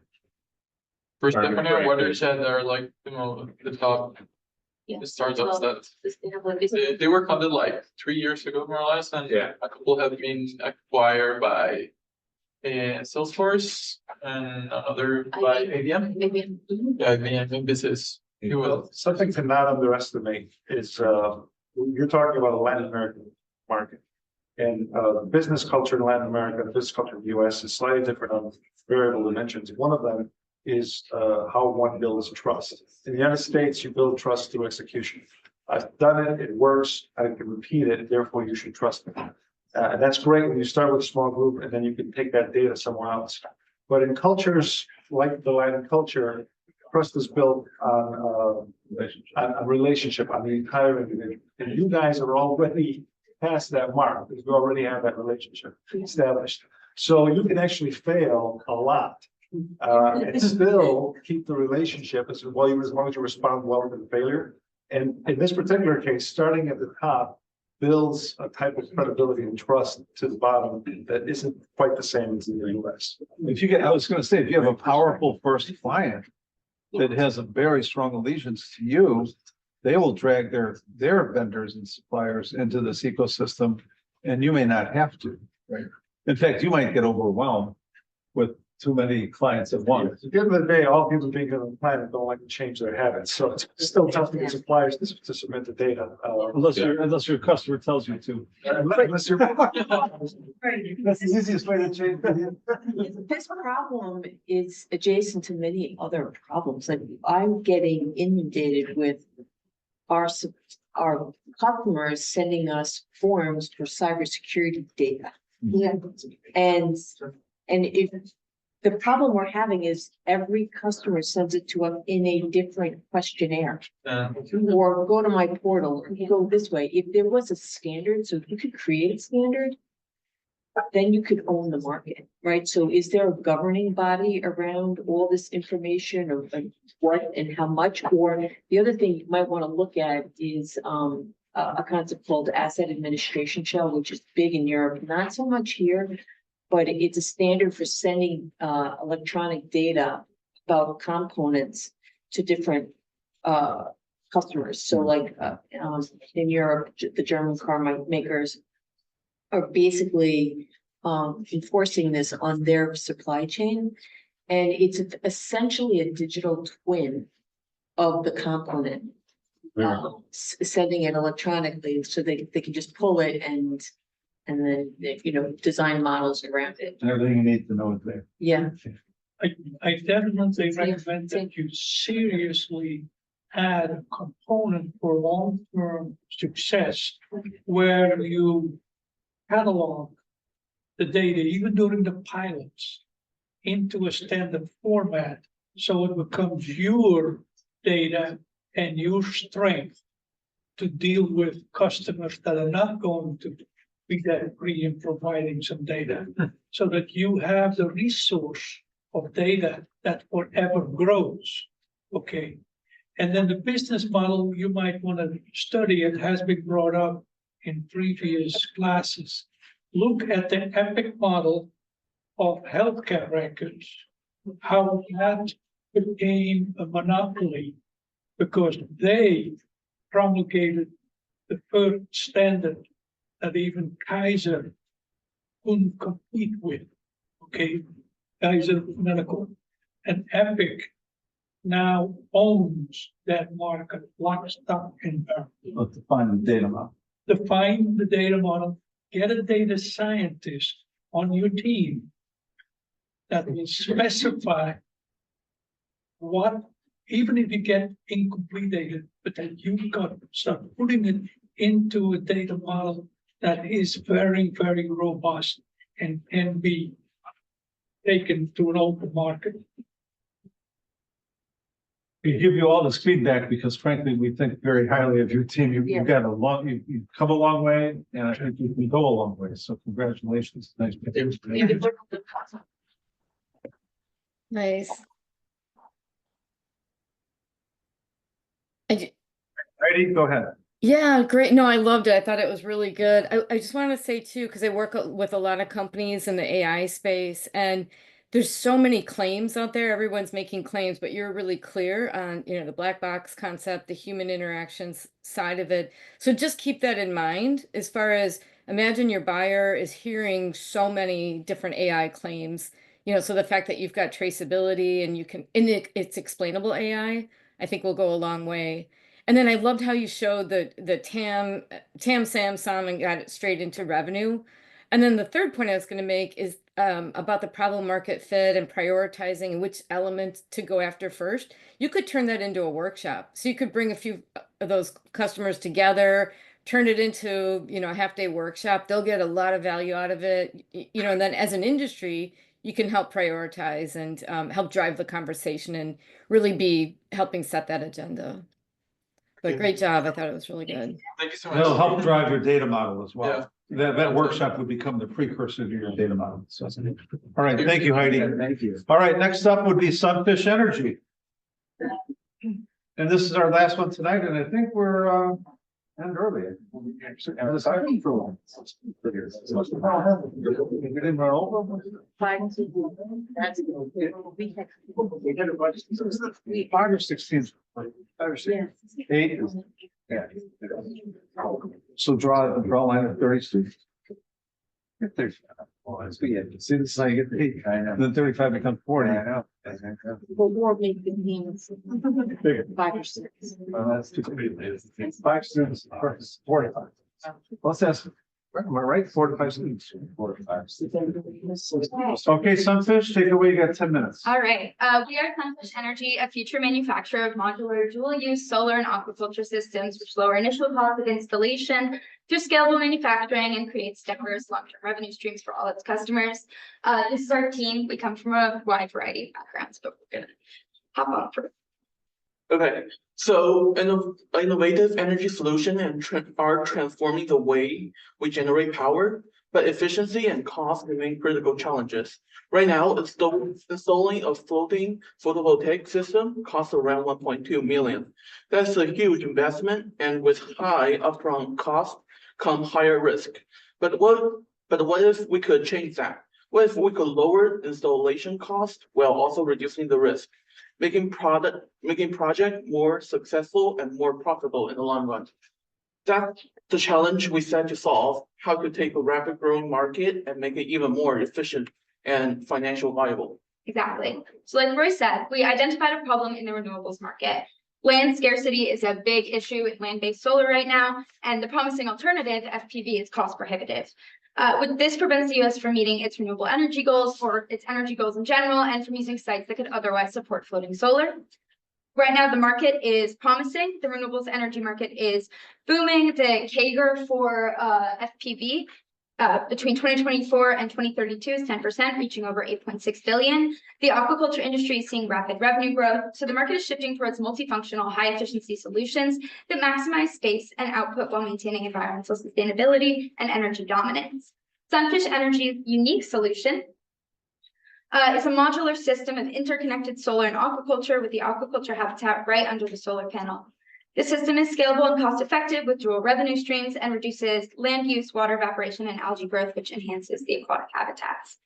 This allows a diverse revenue goals with aquaculture and solar energy, and diversifies the risk with either microgrid or interconnection power, and also microgrid capabilities. So think more power, more food, less land. Sunfish Energy is the future of smart, sustainable infrastructure.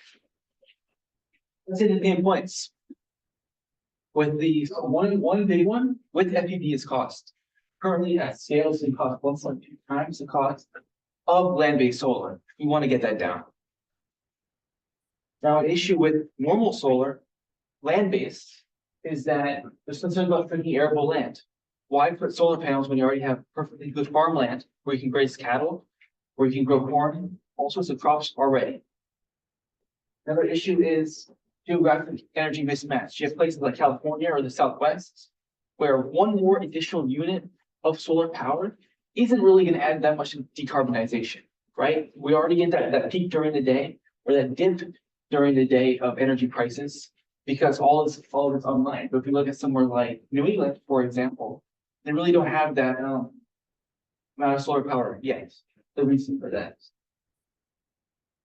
Yeah, so we have finalized 2 beachhead markets that offer plenty of avenues for state and federal funding. In addition, both markets have a dire need to lower their energy costs. The first one being agricultural reservoirs. There are thousands of private and publicly owned agricultural reservoirs that aid irrigation in the United States. Privately owned small farm ponds under 10 acres would be a key market segment with access to USDA and state grants for funding. Farmers are intentionally known to stock these reservoirs for additional revenue streams. This is known as reservoir ranching, which would work synergistically with our own system. We've talked to potential customers in Southern Illinois, where largemouth bass fishing is popular. They spend $6,000 a month in the summer to aerate their 1 to 2 acre ponds and are desperate to get those numbers down. Land mounted solar won't work because they don't have the land space for it, but floating solar is their next best available option. Overall, total aquaculture sales in the United States reached $1.9 billion in 2023, and these numbers are up 26% from 2018.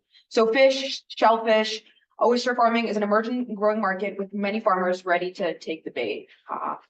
And then next, second market, public utility reservoirs. Municipalities show that United States are increasingly adopting renewable energy initiatives to enhance sustainability and reduce their reliance on fossil fuel. Between 2015 and the first quarter of 2020, U.S. cities signed 335 renewable energy deals, totaling in about 8.28 gigawatts. Through interviewing our competitor D3 Energy, we learned that these systems can act as microgrids and save counties up to $10,000 a month on a 1 megawatt system. Okay, so we partnered with a couple engineers to develop a very, very, very small 6-watt like prototype. I need some help. Thank you. Okay, and don't worry, everything that's used here, because you'll see later, we're not really moving on. Everything that's used here is being donated to an aquaculture system. But this mini system costs $10 to develop. It kind of looks it, but we were able to utilize the resources available to us through McCormick, which is the Northwestern School of Engineering.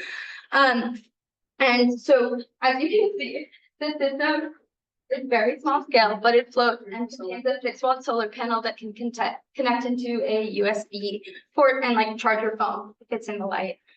The system flat packs. So as you can see, it runs pretty flat, and we're expecting that with like more iterations, we'll be able to take up less and less space. I mean, the wall's a little way too tall for what needed to be made for this system. There aren't fish there right now, but we have our fake greenery and things like that. And also an example shrimp cage, which is a way to contain safe and safely grow shrimp. That's also a prototype from an aquaculture system that I work on. But it's just an example of what the system can look like in real life, where you have a loose floating system and fully functional aquaculture underneath that is still easy to access. There's also a hole in the top of the container holding the solar panel to simulate how easy it would be to feed the fish. If you didn't want to do a system where you had to reach up with panels, there are ways for us to design the container to like feed the fish or plants through that. So with that, what is our business model? So obviously we were looking at manufacturing. Through all of our cost models, it became super duper clear that doing all of our production in the States is just like very cost prohibitive and very expensive. But we found that shipping our constituent parts from overseas and then doing the like combination manufacturing in the US is less cost prohibitive, allows us to take advantage of lower large scale manufacturing costs overseas, but still bring in some of that like made in USA manufacturing that we found through our like customer interviews that people do tend to care about, while lowering the cost, which is the top thing that people really care about. We also talked about pre-development and consulting services in our business model. This is something that can help us like set us apart from our competition, and we can work individually with each customer to use our modular system to create something that fits for their site, for their needs specifically. And then our current ideal site is like a 500 kilowatt system on a 1 to 2 acre pond, like the ones that Chelsea was talking about. Okay, so with this dual system product in this market, why would you choose Sunfish Energy? The answer is pretty simple because no one is doing both. US has only a few companies working on floating solar and even fewer integrated with agriculture. Our advantage lies in developing a more energy efficient system that optimizes both energy density and sustainability by combining solar power with agriculture.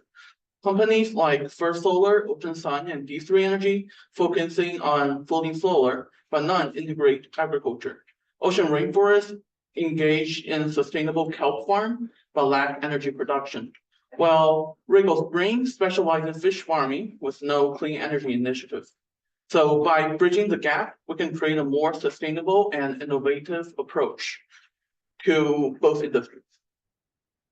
And to be honest with you, we don't even see these companies as competition. We see opportunities to partner with smaller fish farms and install systems on their water. Most aquaculture in the United States is done at the local level due to problems with scalability. And we have the ability and knowledge to advise farmers on getting that state or federal grant funding in order to get an FPV system installed on their water and bringing their energy costs down. We see opportunities to partner with floating solar companies as a supplier to strengthen the variety of their product offerings. No other manufacturer of FPV systems is producing a floating mechanism with a unique habitat underneath to support fish or other aquaculture. And we see opportunities to partner with solar developers as consultants and suppliers, advising them on fish farm system development and operations. Our customer segments are vast, ranging from energy consumers and developers we can provide good products to spas and restaurants who can utilize the fruits, or should we say fish of our labor.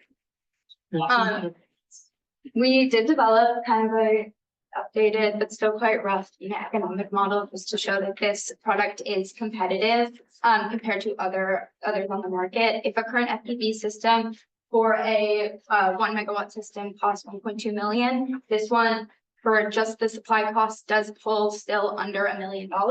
So it is still like a promising technology that could enter the market with the overseas development of the hardware and then the in US costs of developing the actual modular unit to be, sold to our consumers. So yeah, well, this is a lot of words, but hopefully the paper in front of you helps to make it a little bit more consumable. And while you're looking at that, Ian can talk a little bit about our initial business. Of course. So we don't want to start full tilt right away, making a 1 megawatt, grid scale system. What we're thinking is to start with the initial design, right? We develop a configurable modular solution, a little bit bigger than that. We're thinking about a 20 kilowatt system where we can sense buoyancy, configuration, tilt, and then build out a design pipeline. So where we can say, okay, what if we have a, rectangular 1 acre? What if we have a 10-acre plot? If we can create a pipeline where we can design, design systems for all ranges of environments, that's exactly what we want. And the fourth part is we would want to really build relationships with suppliers, right? We currently don't know anyone who does manufacturing of these systems in China, in Vietnam, where FPV is very common. Right? We would want to start building relationships with people who we would buy from. We'd also like to start building real relationships with who we sell from, who we would sell to. Not just interviews, but actually meetings, sit down, and help build and generate those relationships. And then that gets to the ask, right? That's what we want to do, but what do we need to do it? Let's start with materials and R&D.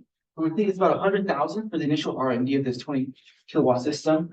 We're kind of benchmarking this about 3 times when we found an out-of-the-box land-based 20 kilowatt system that you can just buy offline, because we actually have to do all the research and development and material acquisition ourselves at a very small scale as a pilot project.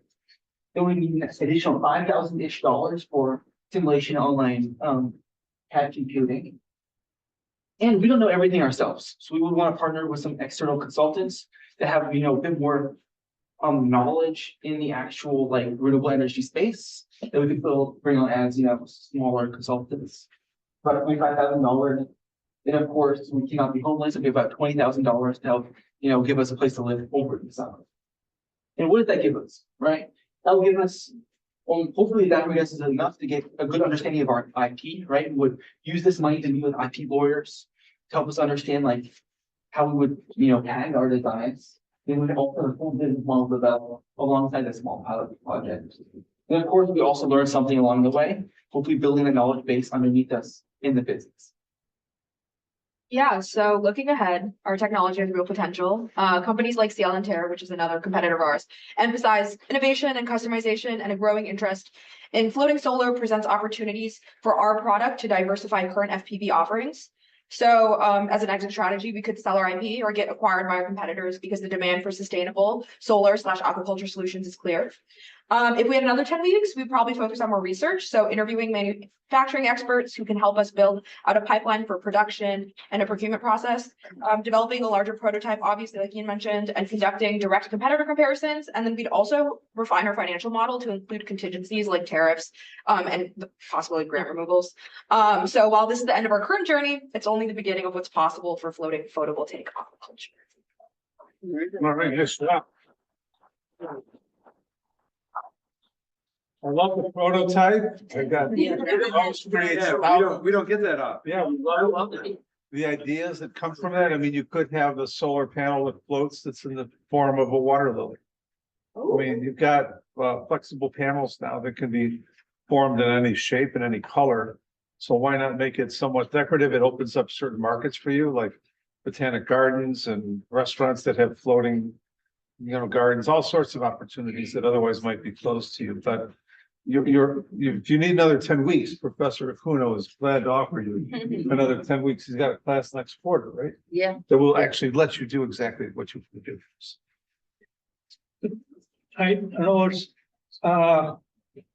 your ask is way too low. What is it? I knew you were going to say that. Your attorney for your IP is 150. Yeah. Wait, impressed. So, but you got a handle on what you need to do to build a hard tech solution to an opportunity you've identified. Great job. Yeah. Okay, so keep going, go after it. Hopefully you have a team already that looks like it is in. Presentation needs a little bit, because in this class, you're supposed to have an income statement on the end. I didn't find it in your presentation, okay? But that is just for your faculty to figure out what that is. Well, the components are there, but you're right, I didn't see it, but when I look at your final You know what deliverable, you're doing. I'm sure it'll be there. There's about 26 pages of appendices after this, and Okay. when you submit it should. Okay. You know the steps, you know the items, there are not too many clear holes in your plan, except for way too optimistic about what it thinks cost. Great job. Any other thoughts? Feedback. I like that you guys added some humor and, lightened it up. You brought the prototype, and it looks real. Yeah. Through that. I think we all wanted to see a little bit more unit economics. I don't know if I want to read 26 pages of that right now, but sounds like you have your head on straight. You're probably the only one that didn't have an income statement. There's some solace in that. Yeah, we're all numbers people, right? We're businesses. So how does the power that you generate help feed the fish? I guess that's what I want. That's the gap that is in my head. Yeah, so there's a couple, I mean, this is a rough prototype, so you can see, but there are a couple different sort of changes that you can make to an FPV system to benefit an aquaculture system. The big one is the cost that Chelsea was talking about, which is aeration. So, Yeah, the water, and in the summertime, like the reason why the costs are so high is because it's like super hot. So much sun is just like in the water, and they need to aerate the water in order to get it cooler so the fish can like survive and aren't like getting like boiled alive. Right. It's another way, because another big benefit of the FPV is it prevents evaporation by covering the land of the water, but you run things like hypoxia, which is where there is just the water's not getting enough oxygen because it's completely covered. So if we're able to prevent evaporation and keep the water cooler while successfully lowering the aeration costs and introducing the oxygen into the system, it like kills two birds with one stone and prevents. And the blocking of sunlight to the water below doesn't hurt that ecosystem. There's a couple contingencies that would need to be put in place, like you can have lights to the bottom that will like benefit the fish, and there's a little bit more like control and less variables there. Because you introduce like artificial light into the system, and that can also be powered by the. It also doesn't take up the majority, like the entirety of the body, like you're going. Maximum 50% coverage, what we've seen. And is there any other synergy? So you've identified two needs that happen to be physically in the same spot. So if I made a brush with a perfume sprayer on its handle, I would, be using two things that are needed, but putting them together doesn't necessarily have a synergy. What?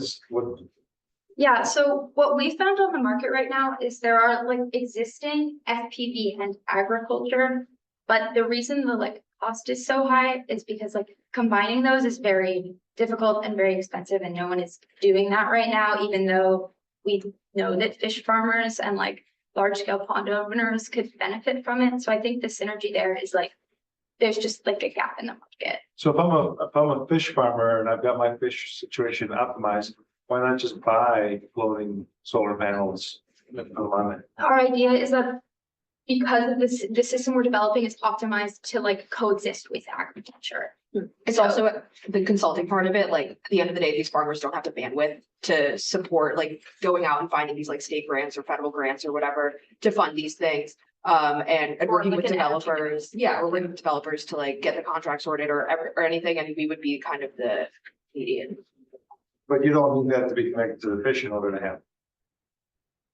You could get the grant just for the solar. Yeah, But it's kind of like the product. Yeah, there is a need for FPV.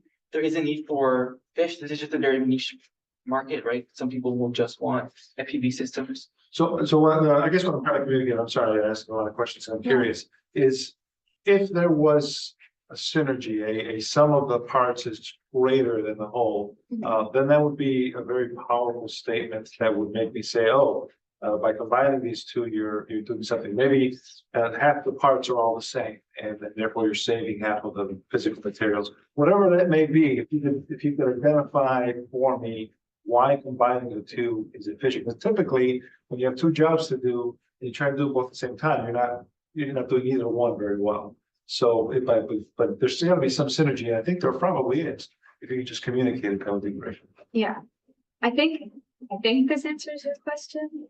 Wherein like, we find fish farmers are doing their job well. They're making the fish very well, but their costs are super high for energy because of the other things that they need to do to the system and the other issues with doing like large scale open water fishing or like evaporation, water heating, all of that. So like that job is already being done well with a really high energy cost because it's so expensive to aerate the system, to cool the system, all of that. So what we're doing is coming in and helping them do the second part of the job really well, which is lowering their energy costs by bringing the system directly to them, fitting it so that it works synergistically with what they're doing, job one very well, but then adding all of these co-benefits of the lower energy costs of preventing the evaporation, things like that. So that does answer my question. Again, it's a suggestion for the presentation. If you begin with the problem we're trying to solve is that small scale water and aquaculture suppliers are getting squeezed out. The problem is just no good. They're having trouble making ends meet. And the primary cost, here's this pie chart, 20% of it is energy costs. And we plan on reducing that cost down in half. And we believe that by generating that value, we can capture some of that value and have a sustainable business. That little story at the beginning with a couple of visuals would set it all up for you. Yep, I agree. I would just say related to that, I mean, so the co-benefits make sense to me. And I'm looking at the kind of revenue streams now, it looks like about a third of your revenue streams are fish sales, but you identified two beachhead markets, agricultural reservoirs and kind of fish farmers, which makes sense. But then you also mentioned utility reservoirs, and do utility reservoirs do fish farming at the same time too? Or is that really just water storage, in which case their need is really pure. that would be an FTP. Okay.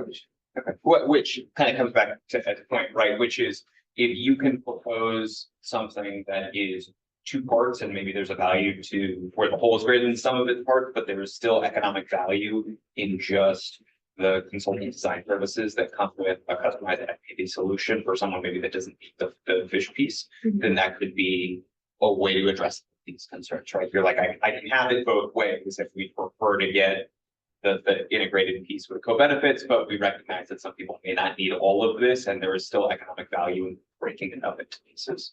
Yeah, that's an adjacent market, which is tough to defend because the people that are supplying you with the floating solar panels can just come to the US and outsell. Correct. So, but if you can really optimize your system and process and experience, taking advantage of that synergy, that story, then that makes the barrier to entry much more difficult.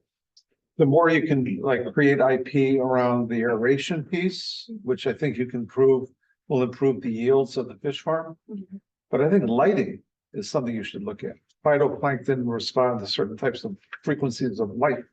If you can specialize in concentrating those frequencies in your ecosystem, you can improve yields as well.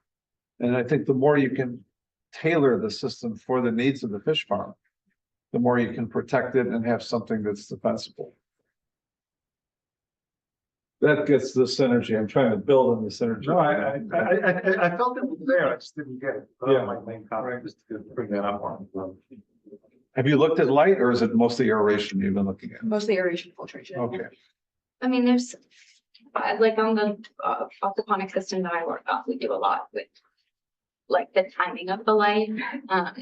That's what we mostly focus on, but I But think not the frequency. not the, well, we don't have the capability or budget Okay. for that. I wish. Well, different LEDs will have a different Yeah. frequency. They're not expensive and you can experiment with different types, but the theory is there in terms of which frequencies will make certain fish respond in certain ways. If I can make one more comment, and I agree that many of the teams here didn't ask for enough money. But when you're in a competition like VentureCat or other types of business competition, where the prize money is 100,000, for example. And it comes down to a couple of teams, and one of them says, well, with 100,000, we're gonna reach this next milestone, which is significant. And then the other team says, well, we need $1 million to get to our next milestone. There's this human bias to giving the team 100,000 who can get it to the next step. So it's not that you should ask for as little as you want, you should ask for more. But in the VentureCat competitions, if you can structure that first milestone to be near the prize money, it actually creates an incentive and a pressure for the judges to get to you. Yeah, I've coached these teams and I'm pretty sure that's how they gear them up, is to say, well, how would you use the prize money Exactly. towards promoting your business? Right. What can you achieve with this money? But then the best thing to do is that, knowing that and knowing some of the other things that you've heard here in class with the nice competition for 50K and this, show that you can with 100,000 cat, 50 this, 50 from friends, family and fools. Okay, that you get up to 200,000 and then make an ask for 150. Okay, so that your ask comes saleable from your point of view. So break up your ask, but don't say that you can have a viable initial market for well below what the reality is. Yeah. Don't overcommit, right? Yeah, make your plan, chop it up where it is affordable and where the funding can meet what is available. And then identify how you're gonna get the next step and the next step in order to get to a point where you are cash flow positive and you're starting to create an ROI. Okay, that is for all the teams here. While I have you all, you guys, guys and gals, okay, but that, you know that that's a euphemism here, that you've seen me around here. I get an enormous amount of satisfaction of being with all of you seeing you from the start, having your first presentations, and it's sometimes very difficult for me to be as mean and tough as I come across on some of the things. Okay, but to have you all come along, and in these 10 weeks, how you have grown makes me feel fantastic. That's why you do it, right? And that's why I Yeah. every time. Because you pay me enormously for being here. Thank you very much. That's great. Yeah, thank you.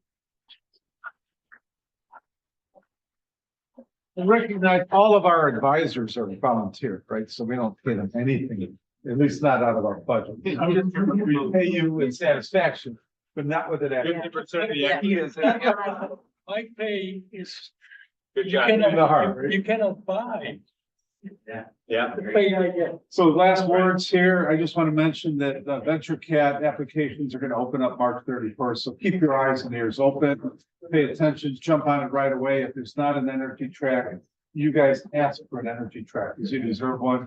I encourage each and every team, each and every one of you to apply, not just the venture cat, but every competition you can find that's student oriented.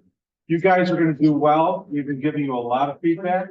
You're going to get a lot more feedback. And the more you compete, the feedback is going to compound itself. Take it all in, write copious notes, adjust as you can, keep going forward. Nothing is personal here. This is just, we're helping you compete, we're helping you win. We want you to know what investors are looking for, and hopefully we've reflected that. Last comments from anyone else? Tim, Ed? I'll have one last one. When you go to make a decision, you don't know if you're gonna make the correct decision or the incorrect decision. But the only wrong decisions are if you make an incorrect decision and you don't learn from it. So if you make an incorrect decision, everyone's fallible, don't hold it against yourself, just learn from it, move on, and then you know that you just did the right thing. Good advice, yeah. Yeah, the other thing I would say too is, and I started this way too.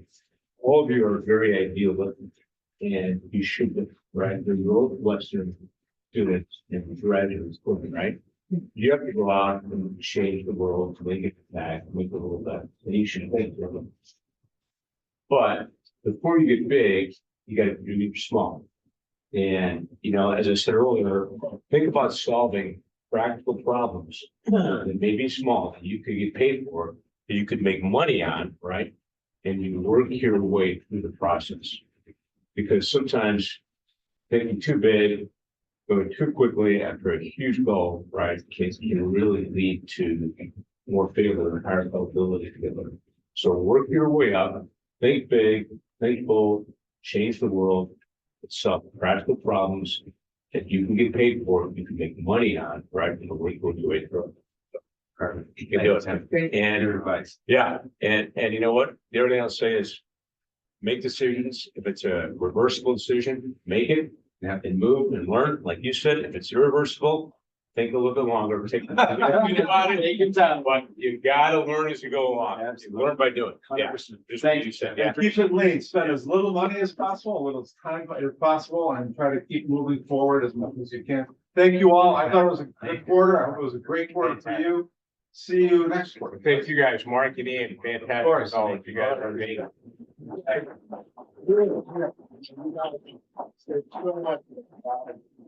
Yeah. All right, guys. See you next quarter. You too. Thank you, Heidi.